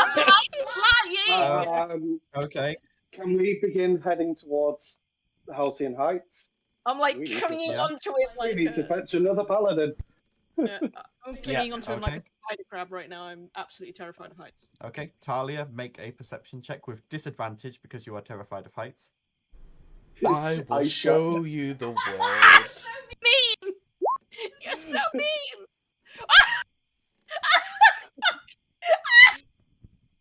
Okay. It's So- going on. No! It's alright, my lowest roll's 28, but what the fuck?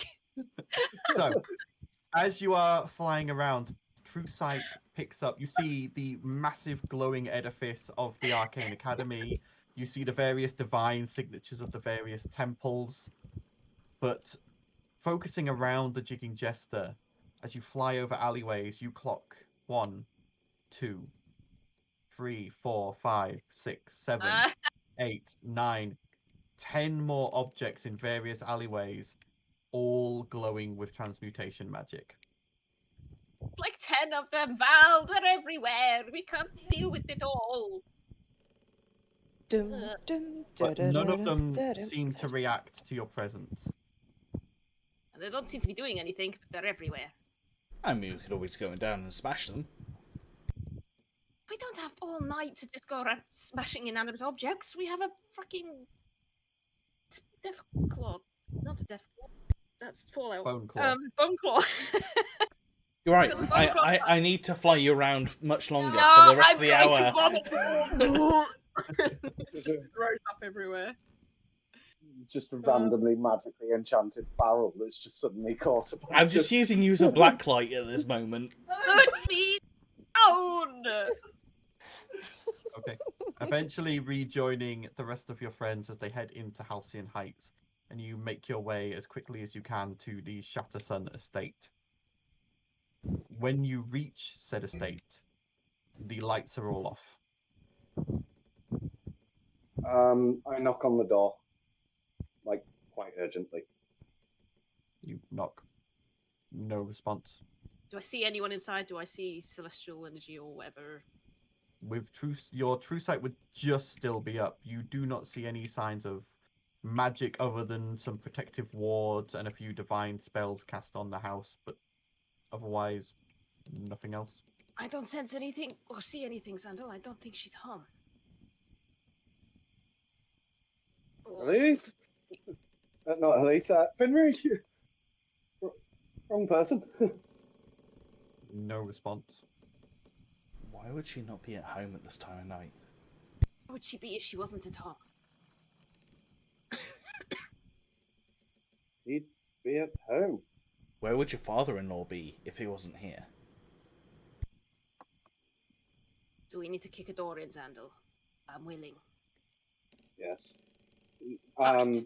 I'm gonna kick the door remember in. no, it's purely because I remember the sound of steel on stone from earlier. Steel on wood, yeah. Yeah, and it's unsettled. Like everything has me completely unsettled. Yeah. So Talia, roll a strength check to kick the door.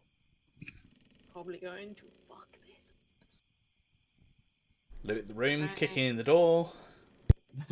We're playing Munchkin. 18. 18. You That's not bad for successfully me. managed to kick the door open, the latch breaking as you do so. Finry! And I'm gonna yell as loud as I can. As you walk inside, the halves are damped but not out, so they could be relit later. You see no signs of struggle. Everything looks normal. Is there anyone Just here? no one's home. No one's home, Zandal, and you're going to be explaining to Finry that I broke that door. So you able to send a message to Finry? The moment I thought of something, like, what? Yeah, I can cast another sending. I'm using up a lot of my spell I'm just slots. checking We're going spell to slots end up right now. fighting something. Sorry. Using a lot of Sorry. spell slots. She's got to Wow. upcast to 4th level for that. Okay. Not waste any more spell slots. Finry's a big girl. She can look after herself. Right? It's more, we probably need her. Less than she needs us, we need her. That's Hey, fine. where could she be? What planning? What your wedding? Would she have a late night meeting for something? Maybe she's having a dress fitting. I don't know. Where would be open at this time of night? I don't know. What's that place where we've gotten dresses and stuff before? Tatiana's. Tatiana's. Yeah, Tatiana's an interesting woman. She might do nighttime appointments. She could be having a hen do. Without us? I mean, possibly. Have you seen us? Shit. I've ticked off the spell slot if you want to do sending. Oh, okay. You want to waste the spell slot? Do you want her to I do would. the sending? Want the healer to waste another spell slot? It goes, "Hi, Finry. Where are you? We came to your house. By the way, someone kicked your door in. Definitely not Talia." You do this to me. A couple of minutes later, she goes, "Oh, Finry and her father have gone to see a lord outside of the town. They were invited to a dinner." Well, there's that one. I want to know which lord. One of the ones out towards the farms were invited as a celebration of her engagement. And yeah, Zandal, you know, Lord Shatterson has quite good ties with a lot of the nicer landowners out around Maham. And you know that the nearest one of them is probably a good 2 hours away. By horse. By foot, it would be even further. Yeah, I'm just gonna pray and hope that Finry realizes something is wrong. Yeah, she's got to come and kick my ass about a fucking door. I mean, you told her about Boneclaw earlier, and she was just like, "All right, go have fun with your friends. It's fine." We're not going to get ASMR back up. Lunch on your way out.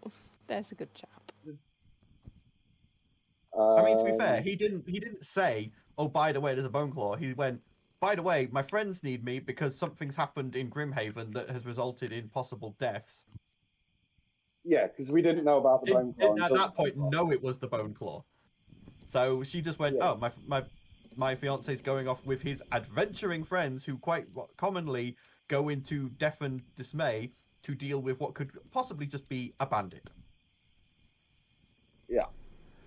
But the fact that Ertz messaged her, like, for no reason other than, where has are you? messaged her for no reason before. Oh, fair enough. Finry, she's wonderful, but I really don't think she's that smart. Sometimes she's very hot-headed. I don't think she's gonna get it. I mean, she's engaged to Xandal, so... She has to be mad. Right. No offense. You're not exactly available. You know what I mean? Not available as in you're not single, more available. Never mind. How I long just do you kind of think? look at you. How long do you think Grifter would spend studying? You think he's still in the library? Yeah, I mean, we could head there. Whether they'll magic be users. open. Libraries tend to be open for a long time. How many gold do you think he has to keep a reading room? If all of his have to be in earnings a from room. Wilmers, the amount of money we spend in Wilmers... Yeah, that's a good point. let's go to the library then. Maybe we should split the party again. No, we are not. We are not. No. We're not splitting the party. We are going to the library, all of us. I was gonna say go to Vale. That was all, but I'll go to the Vale. It just seems like we are doing a lot of wasting time. We could be hunting. Right, let's go then. Vale is the last stop. Okay. Yes. And then next we hunt him down. Yes. Okay. So Nice. you guys make your way out of Halcyon Ow. Heights, back to the Gateway District, all the way through to Ogma's study. It is still open. You can see the lamps are lit, and there are lanterns outside that are lit as well. The doors open. Ragnar, and then we're going to the library. I thought you said Ragnar was the last stop. yeah. No, I We've mean gotta go it's to the library last first. stop before we go to the library, because we keep detouring. Right. Okay. Was so you what I head- meant. Yeah. You head to the Arcane Academy, and as you reach it, you knock on the door that goes, "What? It's late. Oh, God's not you lot." Well, it is And- very fucking urgent. Please get in touch with him as soon as possible. This is the matter of life and death. One moment. The door face fades. Eventually comes back. Lord Vale is currently away on business. Can I take a message? About it to the library, everyone.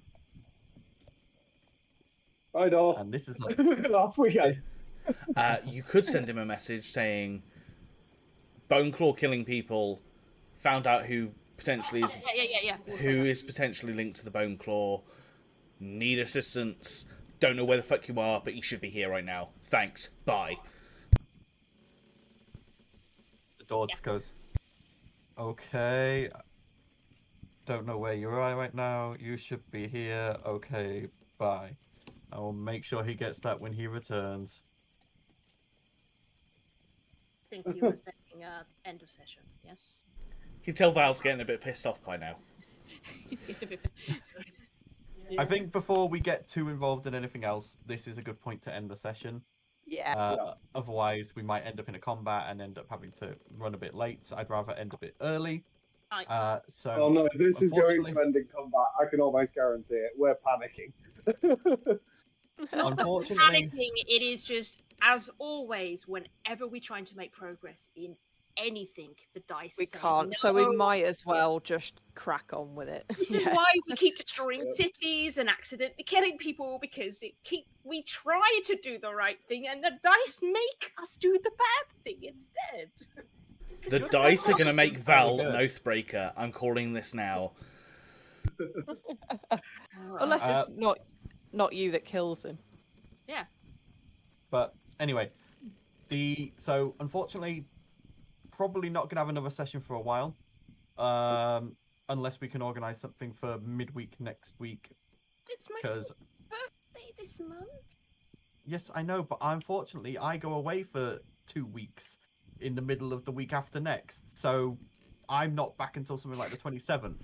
You can take your laptop on the cruise. My birthday's not till the 29th, so... Yeah, I am not paying all the cost they charge for Wi-Fi on the cruise ship. No, That's not fair. a chance. But yes, we will keep Keep updated on socials as usual as to when our next session will be. Hopefully people's schedules are starting to calm down a bit now and technology will play ball. But obviously we will keep you updated, etc. I will post a live on our channel, and that date will change depending on when we can be available. So just keep an eye on that, and then we'll be live when we're actually live.